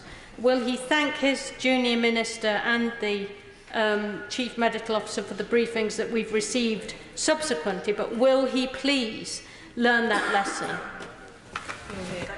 Well, I called the member whose constituency includes Arrow Park, and this was a very fast-moving situation, and so of course, being in contact with the local MP was incredibly important. And then subsequently, as we were able to, we also were in contact with all Wirral MPs. But I absolutely take the point that if she would have preferred a briefing in advance, as well as her colleague in whose constituency the hospital is, then I apologise that didn't manage to get done in what was, as she will understand, a fast-moving circumstance in which our first priority was the protection of the public and, of course, those who were being evacuated. Henry Smith. Thank you, Madam Deputy Speaker. I very much welcome the Health Secretary confirming that he has granted £20 million to seek a vaccine to combat the coronavirus. I think that is commensurate with Britain being a global health power. And can I have assurances, as I'm sure he will give me, that the UK will continue to play the most international role in terms of combating both this virus and other global health threats that exist? So he's absolutely right, and I'm sure that there is more, yet more that we can do. We've put the extra 20 million into today into the global effort, but the UK plays a huge international role here. I mentioned in my statement the main testing equipment was developed in Oxford and is now used around the world. Public Health England's work at Porton Down, for instance, is globally leading, and the developments in the science around this vaccine are a global effort, and they're a global effort in which Britain is taking the lead. Alison McGovern. Thank you, Madam Deputy Speaker. Merseyside is home to the oldest Chinese community in Europe, so I certainly associate myself with the remarks of the Shadow Secretary of State. And while some in the Wirral were surprised by the news. Many of my constituents have been in touch to say that their first thoughts are with those currently experiencing quarantine in what must be for them quite a distressing situation. Given that we will have many lessons learnt, Madam Deputy Speaker, will the Secretary of State for Health commit to visiting the Wirral himself so that he can thank Merseyside Police, Merseyside NHS staff and all those who've helped himself personally and understand the experience so that we can improve as necessary, as no doubt at some point this will happen again? Yes, I'd be very happy to make that commitment. As she may know, I was born and brought up in Chester, so the Wirral is but a stone's throw. I would also like to add to her list Wirral Council, who've done a great job in difficult circumstances and who've been working very closely with us to make sure that we get the very best support, both for the evacuees who are currently at Arrow Park, but also for everybody on the Wirral, so that they get the support they need. Ben Everett. Thank you, Madam Deputy Speaker. Can my right honourable friend point people to a resource that people could look up what symptoms they might have and what symptoms are indicative of the coronavirus and what indeed they might do if they think they are infected? Yes, the first thing that people can do is ring 111 or to look on the Public Health England website and indeed the NHS website, which has links up. The critical thing that they should not do is go to A&E or go to their GP without calling 111 first, because then they may inadvertently contribute to the spread of the virus rather than contain it. Patricia Gibson. Thank you, Madam Deputy Speaker. I agree with the Health Minister that a coordinated global response is extremely important in terms of delaying down, because we know that delaying responses could hasten the spread of the disease. Does he share my concern about reports in the New York Times yesterday, which is suggesting that countries where China holds sway, for example Cambodia, which is a magnet for Chinese tourists and workers, the Prime Minister Hun Sen told a news conference that anybody wearing a mask would be kicked out of the news conference because it would create a climate of fear. Does he share my concern that this does not bode well for trying to slow down the spread of this disease? I haven't seen that report, but I'll look into it. Tim Lawson.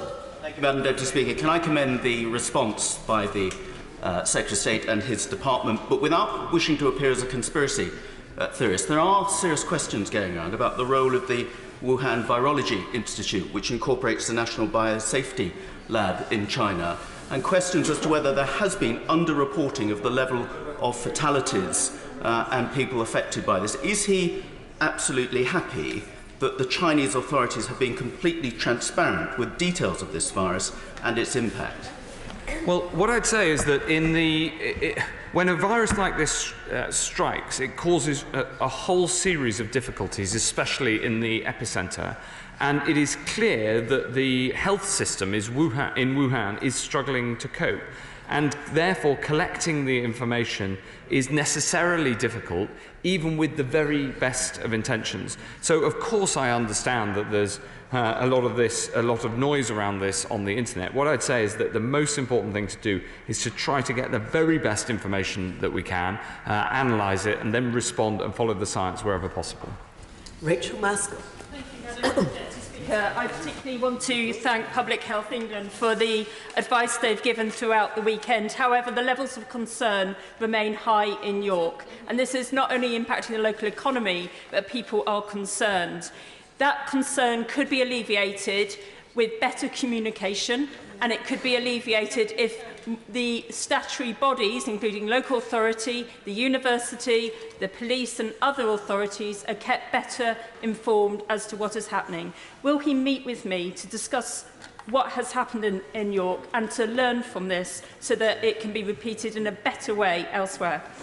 Yes, I absolutely agree with her sentiment, which is that throughout a challenge like this, when things are moving fast and information flows very quickly, we can always improve the way that those flows occur. The Minister will be very happy to meet with her, because the Minister is leading on this area, which she rightly identifies as an area that you constantly have to seek to improve. Now, I will pay tribute to the approach that the Honourable Lady has taken, given that, that her seat was the place of residence of the 2 cases in England identified so far. Luke Evans. Thank you, Madam Deputy Speaker. Thank you to the Health Secretary for updating us today. As someone who's worked on the front line in primary care can often be the people who bear the brunt of these kind of things, both in the way people are scared about it when they come to talk, but those who actually suffer with the virus themselves.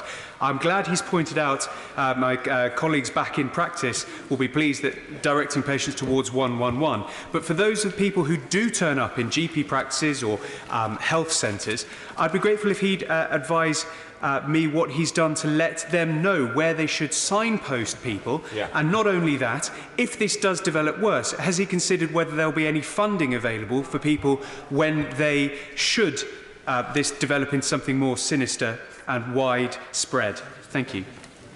Well, the answer to the question in terms of the communications to MPs is that we have very clearly communicated to all GPs and published that advice. I won't repeat it here, because what matters is that people follow the precise clinical guidelines that have been set out by the medical leaders of the NHS and the Chief Medical Officer. Maria Eagle. Thank you, Madam Deputy Speaker. I'd like to thank the Secretary of State for his update to the House. It was reported in the Liverpool Echo that any of those people who are at Arrow Park at the moment in quarantine who fall ill, and we hope that none of them will, but that they will be treated at the Royal Liverpool Hospital. I'm sure that's right and correct. But as a consequence, I've had many inquiries from constituents about what this means and safety issues, and have had absolutely no communication whatever from Public Health England, from ministers, from anybody. So it's hard for me to provide reassurance to my constituents. Can you make sure that MPs from a broader range of places that are near to the Wirral can get this information from ministers and from Public Health England in order that we can be in the front line of reassuring our constituents? Yes, absolutely. We're going to hold a briefing with the Minister and the Chief Medical Officer, which will be open to all MPs from across the House to ask questions directly to the Chief Medical Officer to get the clinical evidence behind the decisions that we're taking. Specifically, to answer her question, the Royal Liverpool is one of the best hospitals in the world for dealing with these sorts of diseases, and it is one of the areas one of the hospitals that we identified in advance to be one of the places that people would be taken to should they have coronavirus, and was one of the advantages of the use of the facilities that were available at Arrow Park was because of that proximity. Of course, the transit from A to B would be in secure conditions so that nobody will be affected on the way, and people can rest assured that that if there is a case in Arrow Park in the isolation area, we already have the plans in place to get those people to Liverpool into the hospital in a way that will not affect residents nearby, and residents nearby, frankly, should be very proud of their hospital. Bob Stewart. Thank you, Madam Deputy Speaker. Apparently there are 361 deaths in China from coronavirus, but many more people have been infected.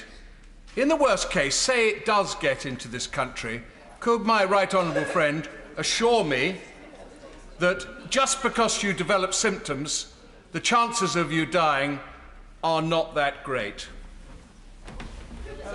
Well, that is one part of that's true, and another part is sadly not. In that it's no longer if it comes to this country, it's here. But he's absolutely right in the thrust of what he says, Madam Deputy Speaker, which is that the current rate of mortality, i.e. those who die having contracted this disease, is around 2%. That is significantly lower than recent other diseases of this type, like SARS, and a lot lower than Ebola. However, exactly as the Shadow Secretary of State said, the rate of transmission appears to be higher, and cases appear to be doubling around the number of cases appear to be doubling around every 5 days. So we have the challenge of a disease that is transmitting relatively quickly, but the vast majority of people survive. Stephanie Peacock. Deputy Speaker, in answer to my written question of the 27th of January, the Government have said that funding is in place to deal with this public health challenge. So can I ask the Secretary of State to outline exactly how much contingency funding has been allocated further to the 20 million in his statement? And is this just to the Department of Health or across government? Currently, there is no further needs for drawdown of funding.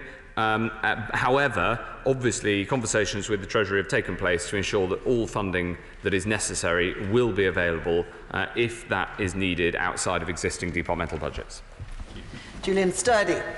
Thank you, Madam Deputy Speaker. I thank the Secretary of State for his statement and also for keeping us updated on the situation in York.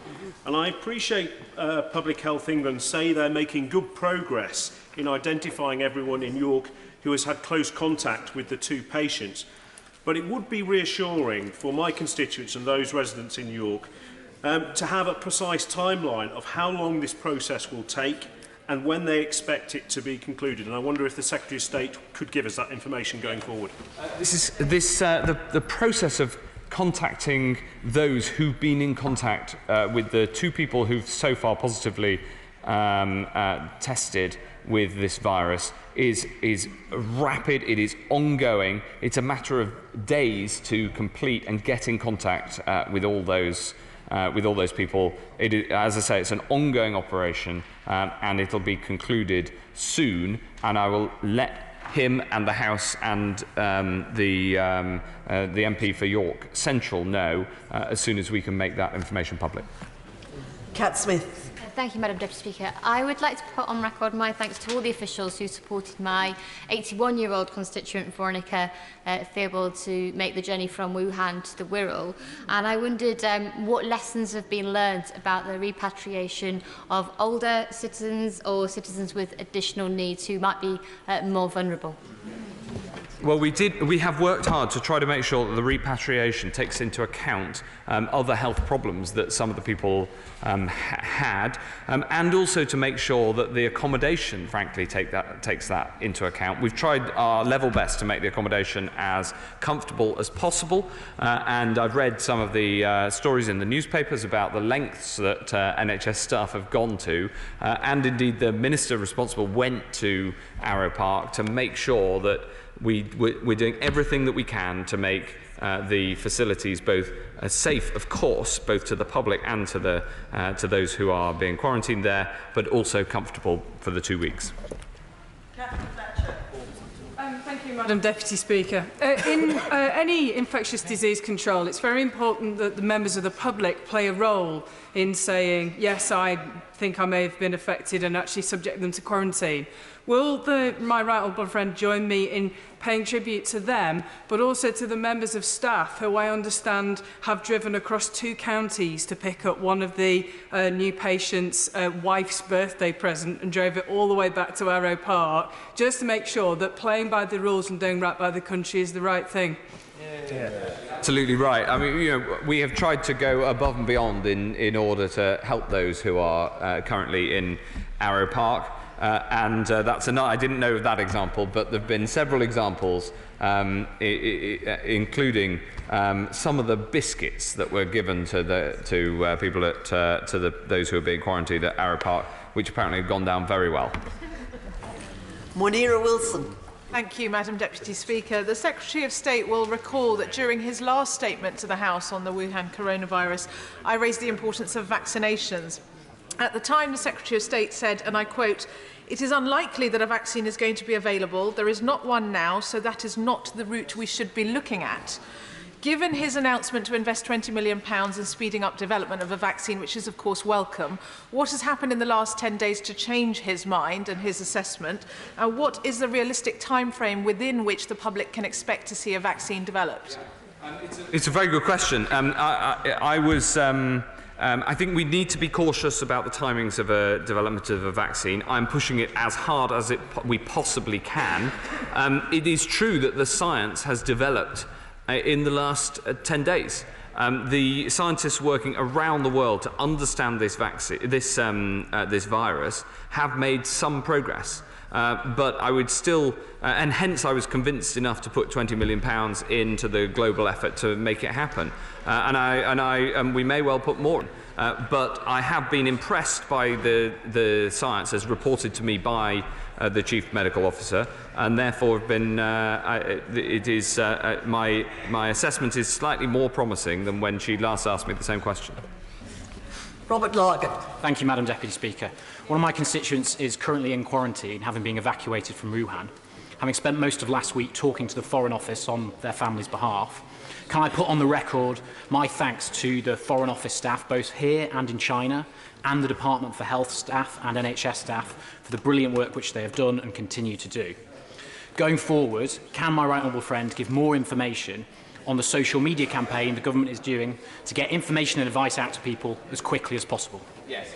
We put £500,000 towards an immediate communications campaign. It's not just on social media, although there's a lot on social media, but also in newspapers and on radio, to make sure that people get the message that there's something everybody can do, Madam Deputy Speaker. There's something everybody can do, and that is vigilantly wash your hands. And if you have a cough or a sneeze, then use a tissue and then throw the tissue away. These sound like simple things, Madam Deputy Speaker, but they matter, and they also protect you from the flu. Chris Bryant. Do face masks work? There are circumstances in which they work, but we are not recommending them for people generally to wear. But of course, it's a free country. Mark Olongi. Thank you, Madam Deputy Speaker. Can I commend my right honourable friend for the work that he has done, and his team and all of his staff, actually, on what is a moving feast. But when we think about how things could perhaps deteriorate in this country, what steps could my right honourable friend take in looking at the role of local government and directors of public health and health and well-being boards, particularly when we think about prevention measures? Thank you. My honourable friend is absolutely right to raise this important point, which is that local authorities have got a critical role to play in resolving this, as part of the local resilience fora as well, not least as Wirral Council has demonstrated in its efforts thus far to support people who are at Arrow Park. So I would like to pay tribute to the work so far of local authorities, but local authorities across the country should be looking to make sure that they're familiar with their plans in this area in case the coronavirus comes to them. Bill Esterson. Constituents of mine who returned from mainland China were told to self-isolate without showing symptoms. They were told if they developed symptoms that they should go to A&E or to their GP. Now, these are clearly the opposite of the advice that the Secretary of State set out, firstly in his statement and secondly in answer to another honourable member. It cannot be right, both in terms of public health or reassuring the public, to have contradictory advice. So will he make sure that the correct advice is given from now on as far and as widely as possible? He's absolutely right, and we have published the advice very clearly. All of the advice from central government and NHS and public health organisations is exactly the same. It's been scientifically derived. It's been communicated outward as much as we possibly can. I would, if he's got details of where different advice was coming from, I'd love to know. But it's a constant effort trying to get the correct advice out there. We're working, for instance, with social media companies like Twitter to ensure that if people go on Twitter and search for coronavirus, they get proper advice rather than non-valid advice. So there's a lot to do. Diana Johnson. Thank you, Madam Deputy Speaker. I heard on Friday when I was driving around my constituency from Radio Humberside that the two people from York had actually been brought to one of the hospitals in Hull. They've then gone on to Newcastle. The press release was put out by the Chief Executive of the Hull Hospitals Teaching Foundation Trust. I just wondered whether some thought should be given to how we do communicate with the public and whether more needs to be said about the role of local hospitals that are being used to deal with issues like this. Madam Deputy Speaker, a lot of thought is being put into how we communicate with the public. We need to win both the battle against this disease and the battle for public confidence. A bit like my answer to the previous member, and indeed the question about masks, the better answer to the question about face masks is washing your hands is much better than using a face mask. That is the correct advice. And so we are trying to get the correct, straight communications out whenever we possibly can. And the prize for perseverance and patience goes to Geraint Davis. Thank you very much, Madam Deputy Speaker. Figures from yesterday, and I appreciate he's updated them today, showed that 304 people had died and 342 had recovered out of 14,500 people diagnosed. And the concern here is that the number of people dying is similar to the number of people recovering. And he's already mentioned that the transmission rate is doubling every 5 days. He will also know that in China they've introduced, as well as flight blocks, they've introduced road blocks. They've stopped people going to work for 14 days in districts where there's no transmission at all. And I wonder what plans he has in mind if it is the case that in a number of cities up and down Britain cases do emerge. Has he got any plans for reducing people's movements, etc., and containing this virus? Deputy Speaker, I just want to be absolutely clear that I do not recognise, and the government does not recognise, the figure that the honourable gentleman just gave for the number of people who've recovered. The mortality rate is estimated to be around 2%.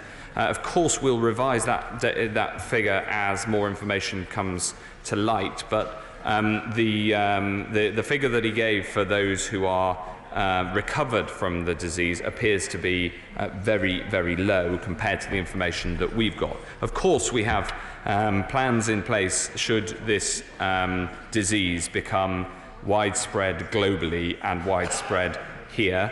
We're constantly working on those plans to make sure that we're as ready as possible. We have plans in place. We had them before the virus got here. We're working through those plans, and I will endeavour to keep the House updated whenever I possibly can. If I may say so, I started by paying tribute to the Shadow Secretary of State. Normally, when I'm nice about the Shadow Secretary of State, he thinks that I'm doing it to damage his political career. But in this case, there may be some truth in that, but in this case, he is acting in the most responsible and high-minded way, and I think the whole House should pay tribute to him for that. Thank you. We now come to the statement on the government response to the Streatham incident, and I will just allow people who need to leave to do so swiftly and quietly in order that I might call to give us the statement the Lord Chancellor and Secretary of State for Justice, Mr. Robert Buckland. With permission, Madam Deputy Speaker, I would like to make a statement about the senseless and horrific terror attack in Streatham yesterday afternoon. 2 members of the public were brutally stabbed as they went about their business on the busy High Road. Another was injured as our brave police stepped in before even more harm could be done. And honourable members, I'm sure, will join me in sending our thoughts and prayers to the victims, their families, and to all those affected by this appalling attack. I would also like to pay tribute to our outstanding emergency services who once again ran towards untold danger to protect the public.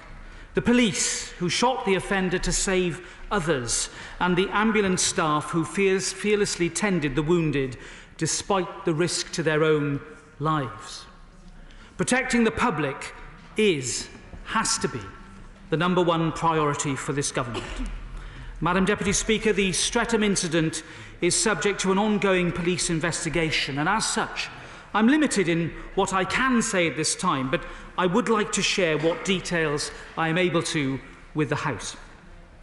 A known terrorist senselessly stabbed a man and a woman on Streatham High Road about 2 p.m. yesterday afternoon.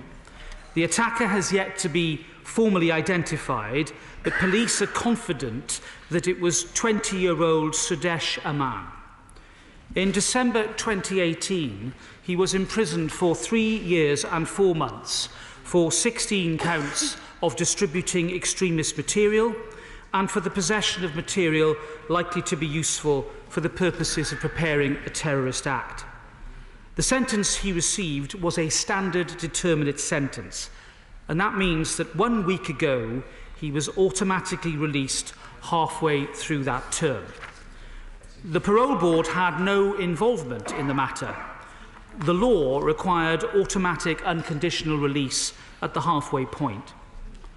A man was being followed by armed police officers when he made his attack, and they immediately shot him dead before he could harm any others. They stepped in despite the fact he appeared to be wearing an explosive device, which has now been confirmed as fake. A female member of the public in her 20s was hurt by broken glass as shots were fired to end the threat. She remains in hospital, as does the male victim in his 40s, who I'm pleased to say is now recovering after initially fighting for his life. The other female victim in her 50s has since been discharged, and our thoughts are with them all. As this is an ongoing investigation, it would be not appropriate for me to comment further on the case while the full facts are being established, but I would like to reassure honourable members that our outstanding security services and the police have the full support of the government as they investigate this atrocity. Madam Deputy Speaker, I also want to talk about our security services, police, prison and probation officers and their joint response. All of these operational agencies are truly first class, and they're the epitome of public duty. And the swift response to yesterday's attack, monitoring the threat and responding quickly when it escalated, can give us confidence that the police and security services are doing all they can to keep the public safe. And our prisons and probation services have robust measures in place to deal with terrorist offenders, and we're at the forefront of international efforts to counter this threat. All terrorist prisoners and individuals who are considered to be an extremist risk are managed through a specialist case management process. Most can be dealt with as part of the mainstream prison population, but where it's necessary, a small number of the very highest risk offenders are now managed in separation centres. The time an offender spends in prison is an opportunity to do our best to rehabilitate, recognising that this is no simple challenge. Psychological, theological and mental health interventions are all used, and HMPPS psychologists supply 2 formal counter-radicalisation programmes used both in custody and in the community. And in addition, the Desistance and Disengagement programme was rolled out in prisons in 2018. And this provides a range of intensive, tailored interventions designed to address the root causes of terrorism. And I want to pay tribute to the work of our prisons and probation staff. They're dedicated to keeping the public safe. They work tirelessly to try to turn lives around, even in the face of such a deep-seated ideology. Now, the tragic events at Fishmongers Hall in November of last year showed that we need to look carefully at the way we deal with terrorist offenders. And I have long been clear, as has my right honourable friend the Prime Minister, that automatic halfway release is simply not right in all cases. After the London Bridge attack, the Prime Minister, the Home Secretary and I immediately promised a major shake-up of our response to terrorism. And 2 weeks ago, the Home Secretary and I announced clear measures, a tough new approach and a new commitment to crack down on offenders and to keep people safe. And those measures include introducing longer and tougher sentences for serious terrorist offenders, ending release for them before the end of their custodial term, and opening up longer licence periods, whilst keeping the worst offenders locked up for a mandatory minimum 14-year term. Secondly, the overhaul of prisons and probation with tougher monitoring conditions, including lie detector tests to assess risk. Thirdly, doubling the number of counter-terrorism probation officers and also investing in counter-terrorism police, providing an increase in funding of £90 million from this April. And finally, putting victims first by reviewing the support available to them, including an immediate £500,000 boost for the Victims of Terrorism Unit. And we've also announced an independent review of our multi-agency public protection arrangements, the MAPA arrangements, to be led by Jonathan Hall, QC. And this will be looking at pre-release planning as well as the management of offenders upon release into the community. And many of these measures will be included in a new counter-terrorism sentencing and release bill to be introduced in the first 100 days of this re-elected government. But, Madam Deputy Speaker, yesterday's appalling incident makes the case plainly for immediate action. We cannot have the situation, as we saw tragically in yesterday's case, where an offender, a known risk to innocent members of the public, is released early by automatic process of law without any oversight by the parole board. We will be doing everything we can to protect the public. That is our primary duty. And we will therefore introduce emergency legislation to ensure an end to terrorist offenders getting released automatically, having served half of their sentence with no check or review. The underlying principle has to be that offenders will no longer be released early automatically, and that any release before the end of their sentence will be dependent upon risk assessment by the parole board. We face an unprecedented situation of severe gravity, and as such, it demands that the government responds immediately, and that this legislation will therefore also apply to serving prisoners. Now, the earliest point at which these offenders will now be considered for release will be once they have served 2/3 of their sentence, and crucially, we will introduce a requirement that no terrorist offender will be released before the end of their full custodial term unless the parole board agrees. And we will ensure that the functions of the parole board are strengthened to deal even more effectively with the specific risk that terrorists pose to public safety. So, for example, we will ensure that the appropriate specialisms are in place. That work is in train, and we will take steps to implement this as soon as possible. When someone is released, we will always ensure that terrorist offenders are subject to the most robust safeguards, and we will consider whether new legislation is required to provide additional assurance. And finally, we will review whether the current maximum penalties and sentencing framework for terrorist offences is indeed sufficient or comprehensive, on the underlying principle that terrorist offenders should no longer be released until the parole board is satisfied that they are no longer a risk to the public. As I've said, Madam Deputy Speaker, keeping our streets and our people safe is our first duty. We face a threat from an ideology that takes no heed for others, and we must use every tool we can to make sure that that threat is neutralised. The British public have a proud history of coming together in times of adversity against those who seek to divide us, and it is together we can make sure that the terrorists who seek to threaten our way of life will never win. The government will do everything in our power to defeat them and to ensure that the public is protected. And I commend this statement to the House. Richard Berger. Thank you, Madam Deputy Speaker. And I was only able to have sight of the Secretary of State statement 20 minutes before he started speaking, which left me, I do think, in an unacceptable position where I had to prepare my statement based upon press briefings on such a serious matter. But, Madam Deputy Speaker, I do want to begin by saying that my thoughts are with the people who were attacked yesterday and their families, and with the people of Streatham who witnessed this absolutely horrific attack. I also want to pay tribute, Madam Deputy Speaker, to our police and emergency services for their professionalism and courage that they demonstrated in their swift response to this attack. The first responsibility of a government is to keep its citizens safe.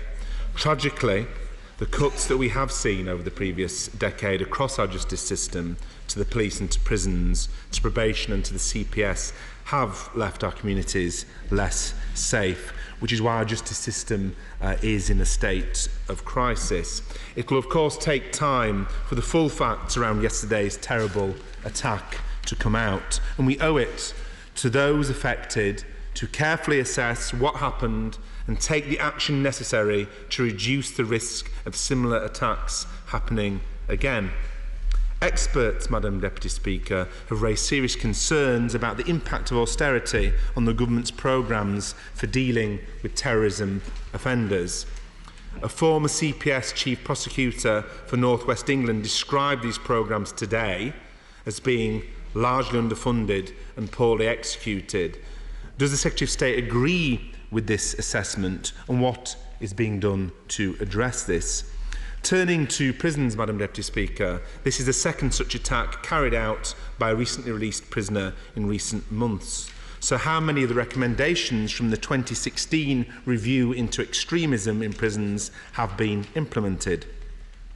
Huge cuts to prison budgets have not only left our prisons with more than 2,000 fewer officers than in 2010, they also led to an exodus of experienced staff with the loss of tens of thousands of years of experience. And that experience is vital in maintaining safety and order in prisons, and crucially in identifying and dealing with radicalisation.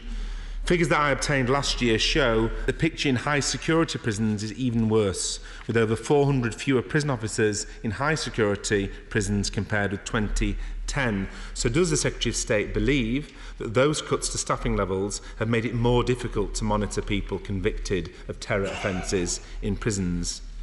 And those same figures revealed that Belmarsh, where the Streatham attacker was held until his release last week, has a staggering 100 fewer prison officers than it did back in 2010. So by what date will the government return all high security prison staffing numbers to 2010 levels? Sadly, the problems in our criminal justice system are not limited to prisons. Probation manages hundreds of thousands of offenders released from prison. All but a handful of the most dangerous prisoners will at some point leave prison. Probation, Madam Deputy Speaker, has a vital role to play in keeping our communities safe, and the decision by the government to break up our probation system, alongside the decision to outsource the monitoring of some of the most dangerous offenders in bail hostels, has left the public at higher risk. So what assessment has the Secretary of State made of the consequences of the failed probation reforms on the monitoring of those convicted of terror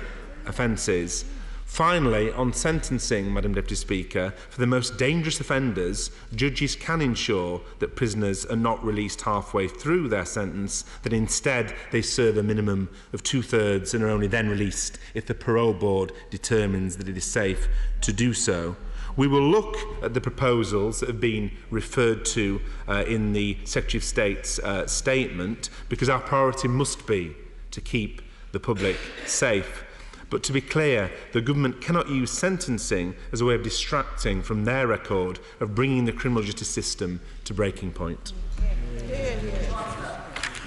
Well, I'm grateful to the honourable gentleman for making his points, and I'll do my very best to answer all of them. First of all, with regard to the last point he makes about sentencing, he's right to, I think, make reference to the extended determinate sentence system. But of course, that depends upon the learned judge making a finding of dangerousness.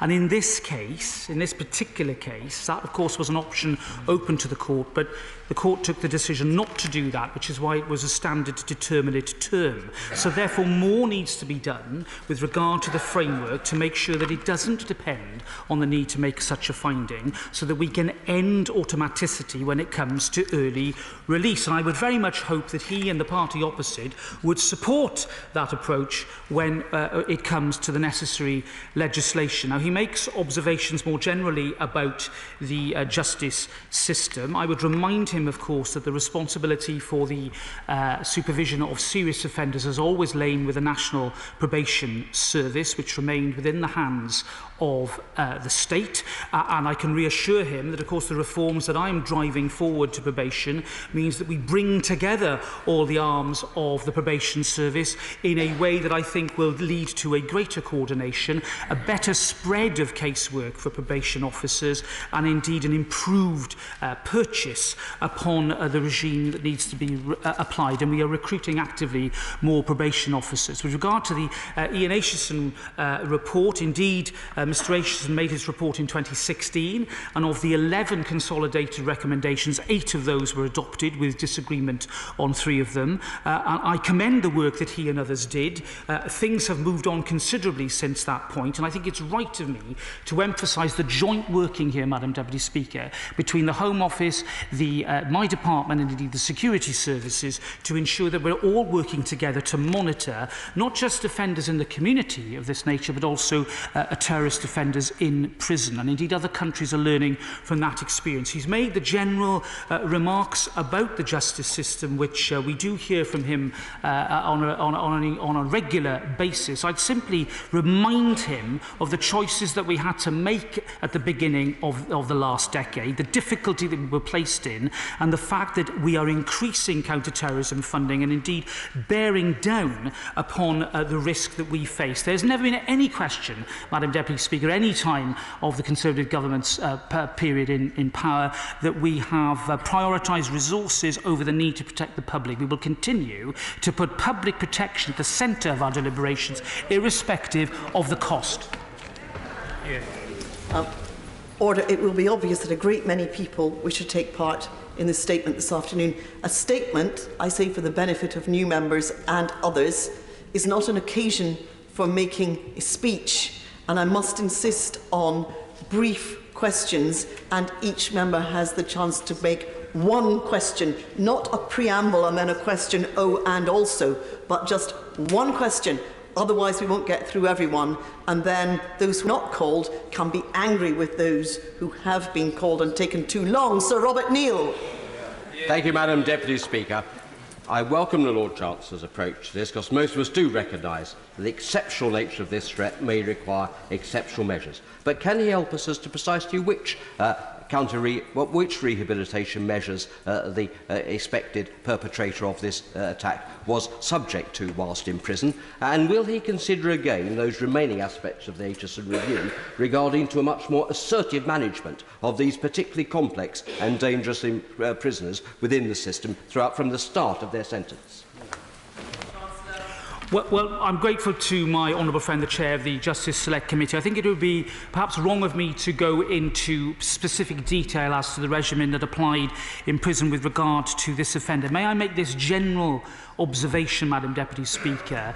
The terrorist cohort is complex, it is difficult to assess, and if there isn't engagement by individuals with the programmes on offer, then the assessment of risk becomes a much more complicated exercise. I will simply say this, that bearing in mind the exceptional nature of the terrorist cohort, that exceptional approaches are needed. Joanna Cherry. Madam Deputy Speaker, can I start by expressing my sympathies and those of the Scottish National Party for those injured and terrorised by yesterday's events, and also our praise for the security and emergency services. I'm pleased, Madam Deputy Speaker, that the UK Government are following the Scottish Government's lead in ending automatic early release for those most serious offenders. The Lord Chancellor has said that he intends to introduce emergency legislation making retrospective provision in relation to those sentenced before the law was changed. I wonder, can he assure me that the usual legal difficulties with retrospective legislation have been addressed to his satisfaction? Madam Deputy Speaker, sentencing is only a small part of the answer to terrorism, and it's what happens during the sentence that really matters. To date, de-radicalisation and disengagement programmes have been largely underfunded and poorly executed. These are not my views, but the views of Nazir Afzal, the former Chief Crown Prosecutor for the North West of England, who's an experienced lawyer and prosecutor worth listening to. He says that this has happened as a direct consequence of the decision by successive Tory governments to cut funding to probation and other rehabilitation programmes. And of course, the costs of the sort of post-release police surveillance that we saw yesterday far outweigh the cost of adequate funding for preventative measures and de-radicalisation. Does the Lord Chancellor agree with me and Nazir Afzal in relation to that? And can he assure the House that in the future sufficient funds and resources will be made available to deal with preventative and de-radicalisation programmes in prison? Finally, Madam Deputy Speaker, it was reported earlier today that a number 10 anonymous source told Sky News that the system for dealing with terrorism has significant problems because of the, quotes, shocking influence of lawyers on policy. I imagine that the Lord Chancellor doesn't share that view, so will he join me in condemning, but this is important, Madam Deputy Speaker, will he join me in condemning these sort of anonymous briefings, and will he agree with me that there's plenty of room for introducing robust anti-terrorism policies that are rule of law compliant? Well, I'm grateful to the Honourable and Learned Lady, and I'm grateful to her for her remarks about the solidarity that we have across these islands with regard to terrorism. Dealing with her last point first, I think it's important to remember, Madam Deputy Speaker, that we in this country stand for the rule of law and due process. That's what marks us out as different from those who rely upon the bullet and the bomb, those who use indiscriminate and arbitrary means and methods to impose their will upon us. And if we stand for nothing, then we have to stand for the rule of law. That makes us better than them, it makes us different, and it means that we have something worth defending. I hope that answers her particular point on her latter question. With regard to the first issue she raises, as I said, this is an exceptional situation, and the issue about retrospective effect is, of course, one that is a key factor. I think the important point here is that we're talking about the administration of a sentence, the way it is dealt with, as opposed to the length of it or the type of it. And I think for that reason, looking at the administration of a sentence is entirely appropriate and what I would regard as a reasonable approach. With regard to the question she raised about resources, I'm happy to tell her that in the last several years, counter-terrorism funding has increased year on year. And I repeat the point I made to the Honourable Gentleman Member for Leeds East, that resources will never get in the way of dealing properly and robustly with those who pose a threat to us. The way in which we deal with terrorism continues to evolve, and programmes change and adapt according to the knowledge that we accrue. I will not pretend, Madam Deputy Speaker, that we are in a state of grace when it comes to these things, because we are still learning. But make no mistake about it, this country is a world leader, and many other states look to us as a beacon of the way in which we deal with counter-terrorism and the particular threat that it poses. James Brokenshire. Madam Deputy Speaker, my right honourable friend is right to underline that the thoughts of this House remain with those affected by this shocking incident and to commend the work of our police and security services. He has underlined the decisive action he intends to take in respect of this issue of the halfway point. Will I commend him and ask him to look at the issue firmly post-release of the offenders and the availability potentially of measures such as terrorist prevention investigation measures to provide that level of safeguard and control, to give that assurance to the public that where there is risk, it can be managed effectively? Well, my right honourable friend served with distinction as the Security Minister, and indeed I remember sitting with him in Bill Committee on the TPIMS legislation some years ago, and he and I, of course, understand there's a distinction to be drawn between the sentencing process and that particular mechanism, but there's no doubt there is merit in what he says about the way in which we need to make sure that those who pose a continuing risk are adequately monitored, and indeed I will consider his remarks very carefully indeed.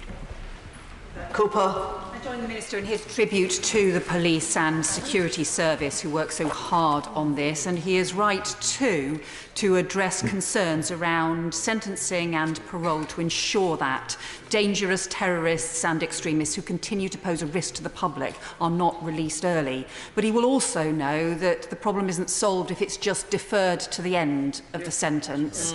And he will know too that there's been considerable warnings about these risks, and Ian Aitchison has expressed considerable concern that the recommendations in his review have not been fully implemented.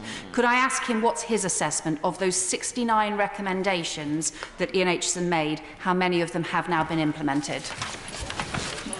Well, I'm grateful to the Right Honourable Lady, the Chair of the Home Affairs Select Committee. With regard to the Aitchison recommendations, they were, with his agreement, consolidated into 11 particular measures, of which 8 were accepted by the Government, 3 were disagreed with. And what I would say, having paid tribute to Ian Aitchison and the work that he did, and indeed his continuing input into this important area, it is right to say that since 2016, a lot has developed with regard to the way in which we manage offenders. Indeed, the particular separation units that were a recommendation have indeed been set up. The criteria for the use of those units obviously have to be carefully monitored so that we are not using them in an arbitrary way.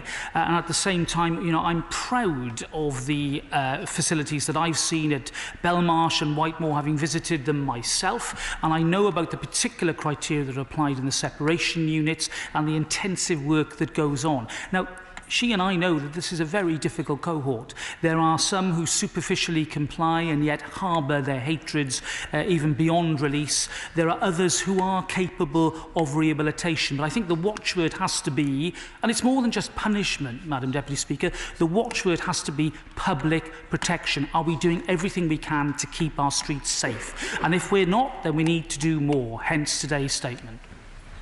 Vicky Ford. Thank you, Madam Deputy Speaker.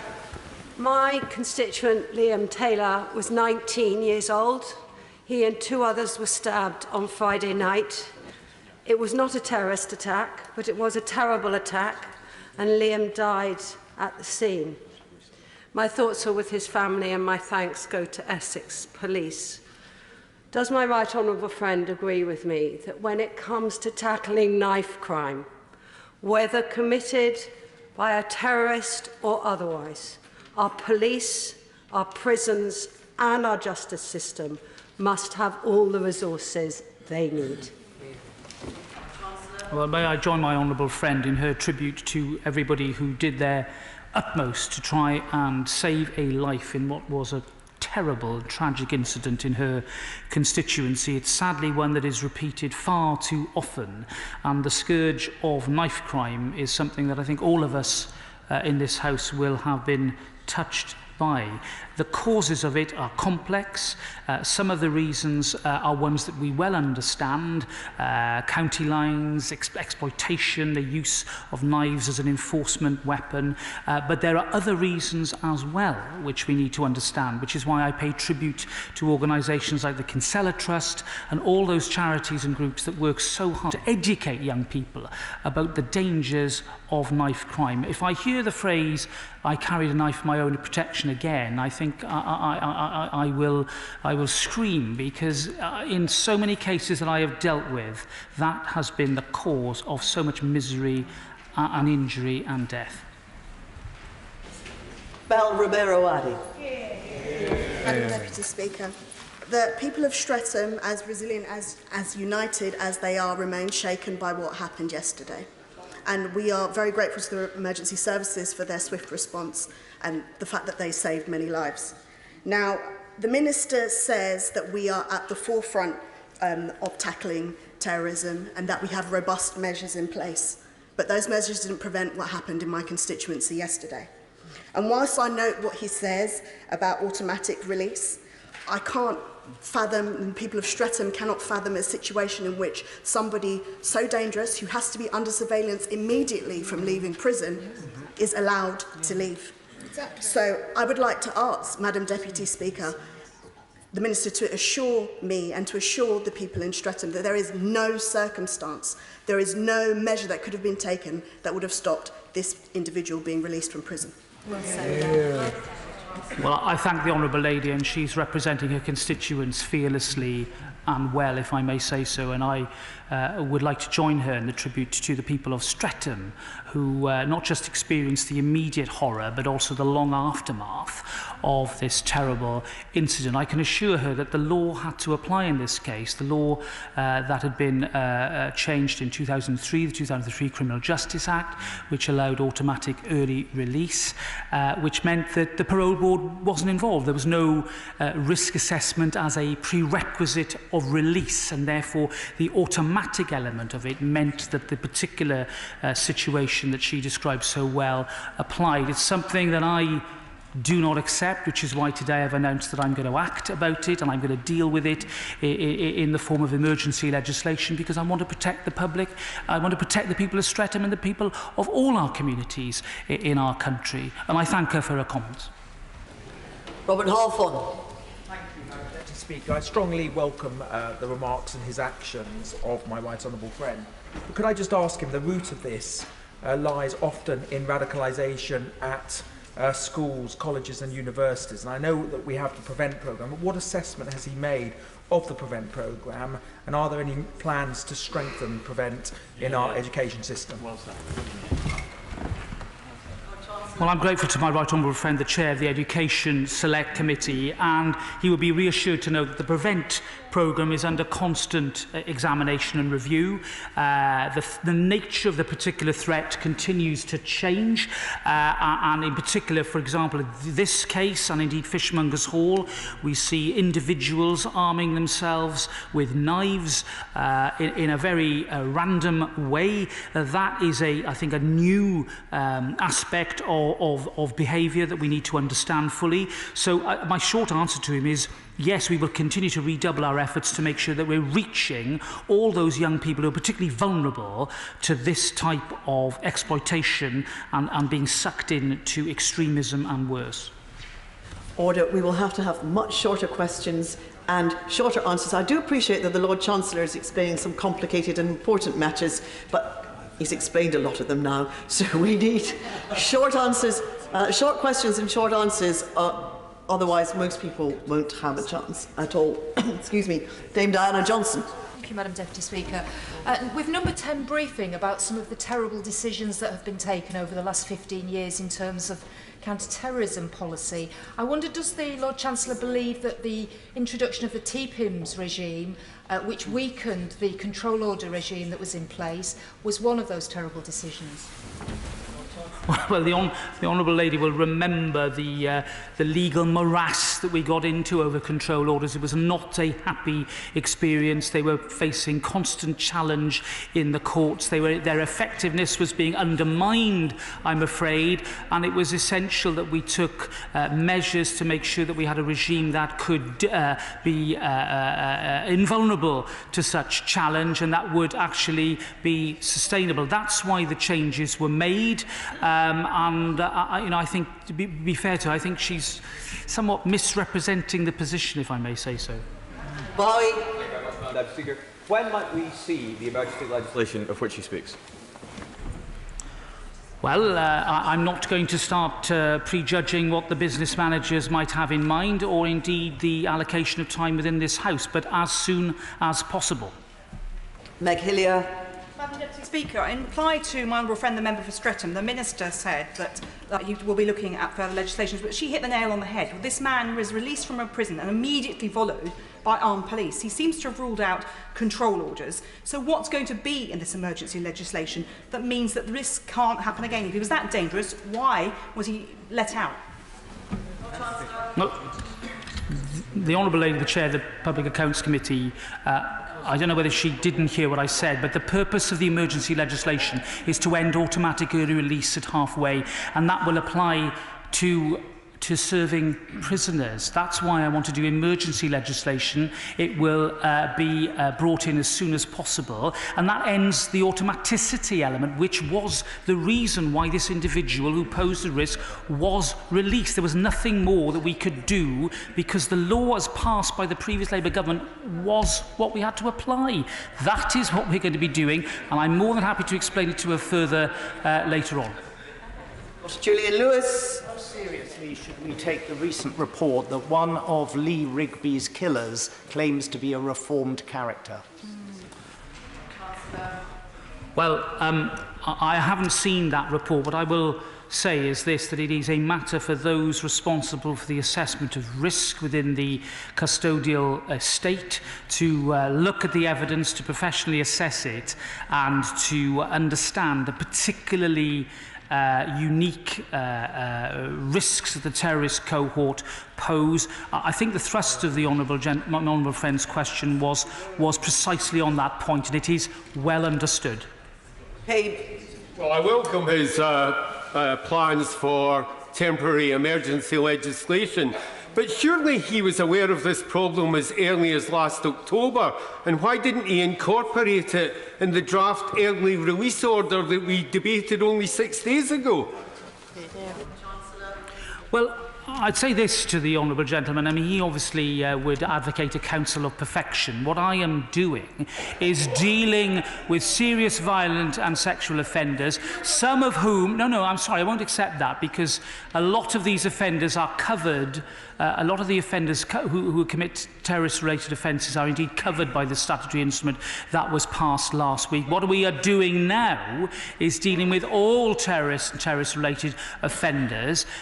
After every serious incident, it is our duty to assess the level of risk and to look at the situation before us. And he can shake his head as much as he likes, but I am totally clear that we need to act quickly, and which is why we are going to introduce emergency legislation. I'm sure that he will support it with us in the lobbies. Sir John Hayes. Thank you, Madam Deputy Speaker. During my time in the Home Office, I introduced the Prevent Duty, so I'm well aware of the importance of managing these matters, both before people are convicted, but also during incarceration and on release. However, sentencing matters. The Lord Chancellor's mentioned ending early release and increasing mandatory sentences. Will you also urgently consider imposing tougher minimum sentences? Well, my right honourable friend, as a former security minister, is indeed very familiar with these issues, and he and I worked together on them in the Investigatory Powers Act. Madam Deputy Speaker, I can reassure him that when it comes to serious terrorist offences, a mandatory minimum sentence of 14 years will indeed be part of our proposals in the Counter-Terrorism Bill, and I'm sure that he will vigorously support that when it comes to be debated in this House. Daisy Cooper. Thank you, Madam Deputy Speaker. The fact of the matter is that this attacker should not have been released from prison automatically. The law requiring that automatic release is wrong, and it is right that we are now going to fix that. But that in itself is not enough. Whether people are locked up for 2 years, 5 years, 10 years or more, there is a very grave risk that because our prisons are in crisis, people will come out of prison more dangerous than when they went in. So what actions will the Minister take to ensure that all criminals, but especially high-risk terrorists, do not come out of prison more dangerous than when they went in? Well, I welcome the Honourable Lady's support for the measures that we are going to introduce. She's absolutely right about the need to end automatic early release. I can assure her that there are a range of engagement programmes that we use to particularly deal with this violent and dangerous cohort of people. Engagement programmes of various natures designed to meet the particular demands that these individuals can pose upon us. However, it does require engagement. And where there is engagement, then we can achieve results. But we need to be mindful as well of the dangers of superficial compliance. That's why this particular cohort is difficult, challenging and tough. It requires an unprecedented response, and I'm grateful for her support. Sir William Cash. Will the Minister give me an assurance that the legislation will be fully retrospective, notwithstanding Article 7 of the European Convention on Human Rights? He knows what I'm saying. And furthermore, it is good law that in relation to acts of Parliament, that despite the reluctance of the courts, if Parliament clearly and expressly makes it clear that it intends that such legislation should be retrospective, they will give effect to that. And will this legislation contain such legislation? Well, my honourable friend is absolutely right to remind us of the powers of Parliament in that respect, and indeed the role of the law officers in giving consent to retrospective or legislation that has retrospective effect. I would remind the House that this is all about the administration of sentences rather than their actual length or type. That is why I judge it appropriate in these unprecedented circumstances to introduce this legislation. Indeed, I will discuss the details of the matters he raises with him as the legislation is introduced. Kevin Jones. I've got no problem in supporting stopping early release, but the Minister is aware that there are individuals, no matter how much rehabilitation you do, will come out still dangerous. Now, when the ISC in the last Parliament took evidence on its Westminster Bridge attack, the Security Services raised with the committee concern about 38, I think it was, individuals who they considered who were going to be released for the next 2 years, who would be considered as dangerous. Was this individual one of them? I suspect he was if he was being followed by an MI5 team. But what are we actually going to do in terms of actually protecting the public from these individuals? Because they're going to come out anyway after a certain period of time, early release or not. And if the government didn't actually know about this individual beforehand, why didn't they intercede beforehand? Because I know the security service have got real serious concerns about some of these people on quite short sentences. Lord Chancellor. I pay tribute to the work of the honourable gentleman on that committee, and he will know that it would be invidious of me to descend into the particular circumstances of this individual case as the investigation is ongoing. But I will say this to him. He raises a very valid point about the monitoring of offenders post-sentence and post-licence. That's why I'm looking very carefully in the provisions of the new counter-terrorism bill to see what can be done to extend the purchase of the licence system, to elongate licences so that we have that formal system as part of the sentence. But also, I think the point he makes, which echoes the one made by my right honourable friend, the member for Old Bexley and Sidcup, whether there is more that can be done with regard to a particular regime that could be applied. Now, these are difficult questions, but I'm sure that he and I will engage upon them in the weeks ahead. I can't make the clock go slower. I try to make people speak faster, but it doesn't seem to work. We have 5 minutes left. Not everyone's going to get a chance. Let's go a little bit faster and see who we can get in. Bob Seeley. Is there a case for greater isolation of extremists from the general prison population whilst in prison, or does the Minister think we have the balance right? My honourable friend asks a very pertinent question. I would say this to him. I think the individual offender needs to be assessed. There will be times when isolation is absolutely the right thing to do, but there is always a danger that by isolating prisoners of this nature together, we could create further colleges of extremism, and therefore we need to get the balance right. I think we are, but we constantly keep it under review. Pat McFadden. I want to return to the question raised by my honourable friend, the member for Hull North.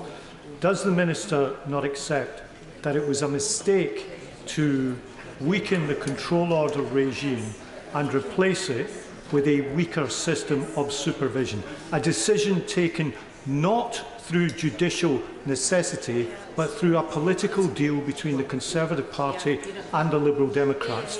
Will he now review that decision in the light of the recent incidents? Well, I'm very glad the honourable gentleman asked me that question, because it allows me to develop part two of the point, which is this, that he will have noticed in the years since that debate on TPIMS a welcome increase in the number of prosecutions for offences of terrorism, because I've always believed, as I think he does, that the best way to deal with this type of person, this type of offender, is prosecution. And the number of returning foreign fighters who have been prosecuted, I personally granted consent to a large number of prosecutions when I was Solicitor General, means that we have had an increasing number of that cohort in our prisons. It is as a result of conviction that they are on sentences rather than part of that control order regime. But I won't repeat the point. It was one, I'm afraid, that he's choosing to ignore. It was a system that we had to change, and I don't think it was the wrong thing to do. Suella Braverman. When I was Treasury Counsel, I acted for the government in various parole cases, and the Human Rights Act was often a feature in those cases. Does my right honourable friend agree that strained interpretations of the Human Rights Act have served to undermine the delicate balance of rights versus responsibilities, and that we actually now need an approach which means that national security and public safety will never be jeopardised? Well, the honourable lady speaks with considerable experience. I'll simply say this, that human rights are there to protect us all. They should never be there as a means of enhancing the rights of those who would wish us ill. And therefore, I would say this, that whilst it's important we have that underpinning framework, we must make sure that the balance is always struck in the interest of the protection of the public when it comes to serious, violent and terrorist offenders. Florence Eshelami. Thank you, Madam Deputy Speaker. The Minister, Lord Chancellor mentioned that he wants to protect the public and protect the people of Streatham. Is the Lord Chancellor aware that on the back of some terrorist-related incidents, we see a spike in hate crime? On the 1st of January 2020, in my constituency, the North Islamic Cultural Centre, had anti-Islamic hate slogan graffitied on the wall. And a number of our Muslim communities are now feeling quite scared in terms of reprisals. Does the Lord Chancellor agree with me that all our communities have the right to go about their daily lives without any fear from physical or verbal abuse? And can I ask the Lord Chancellor if he will ensure that any consideration for new legislation will provide that additional reassurance for all our constituents? Yes. Good point.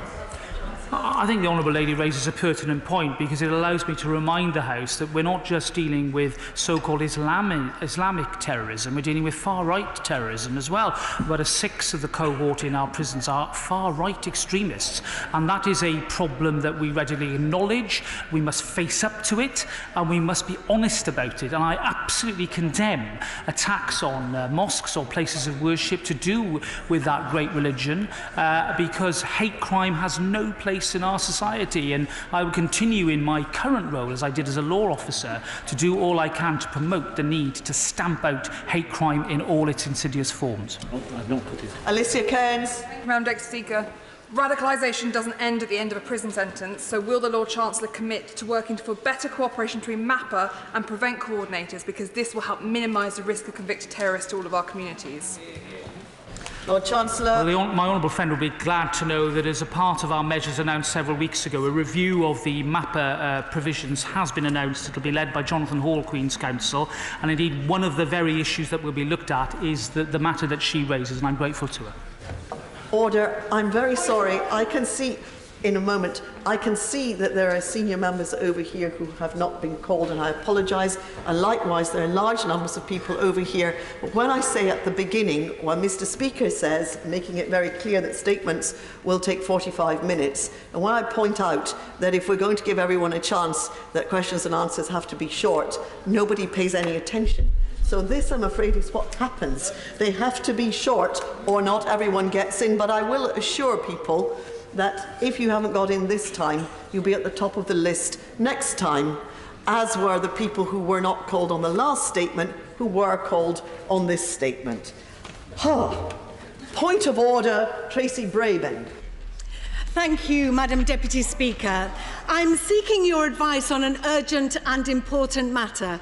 This afternoon, accredited lobby journalists based here in the House of Commons were denied access to an important briefing with David Frost, the Prime Minister's Europe advisor on post-Brexit trade plans. David Frost is a civil servant, and therefore his briefing on the most prominent issue of the day is supposed to be neutral and not political.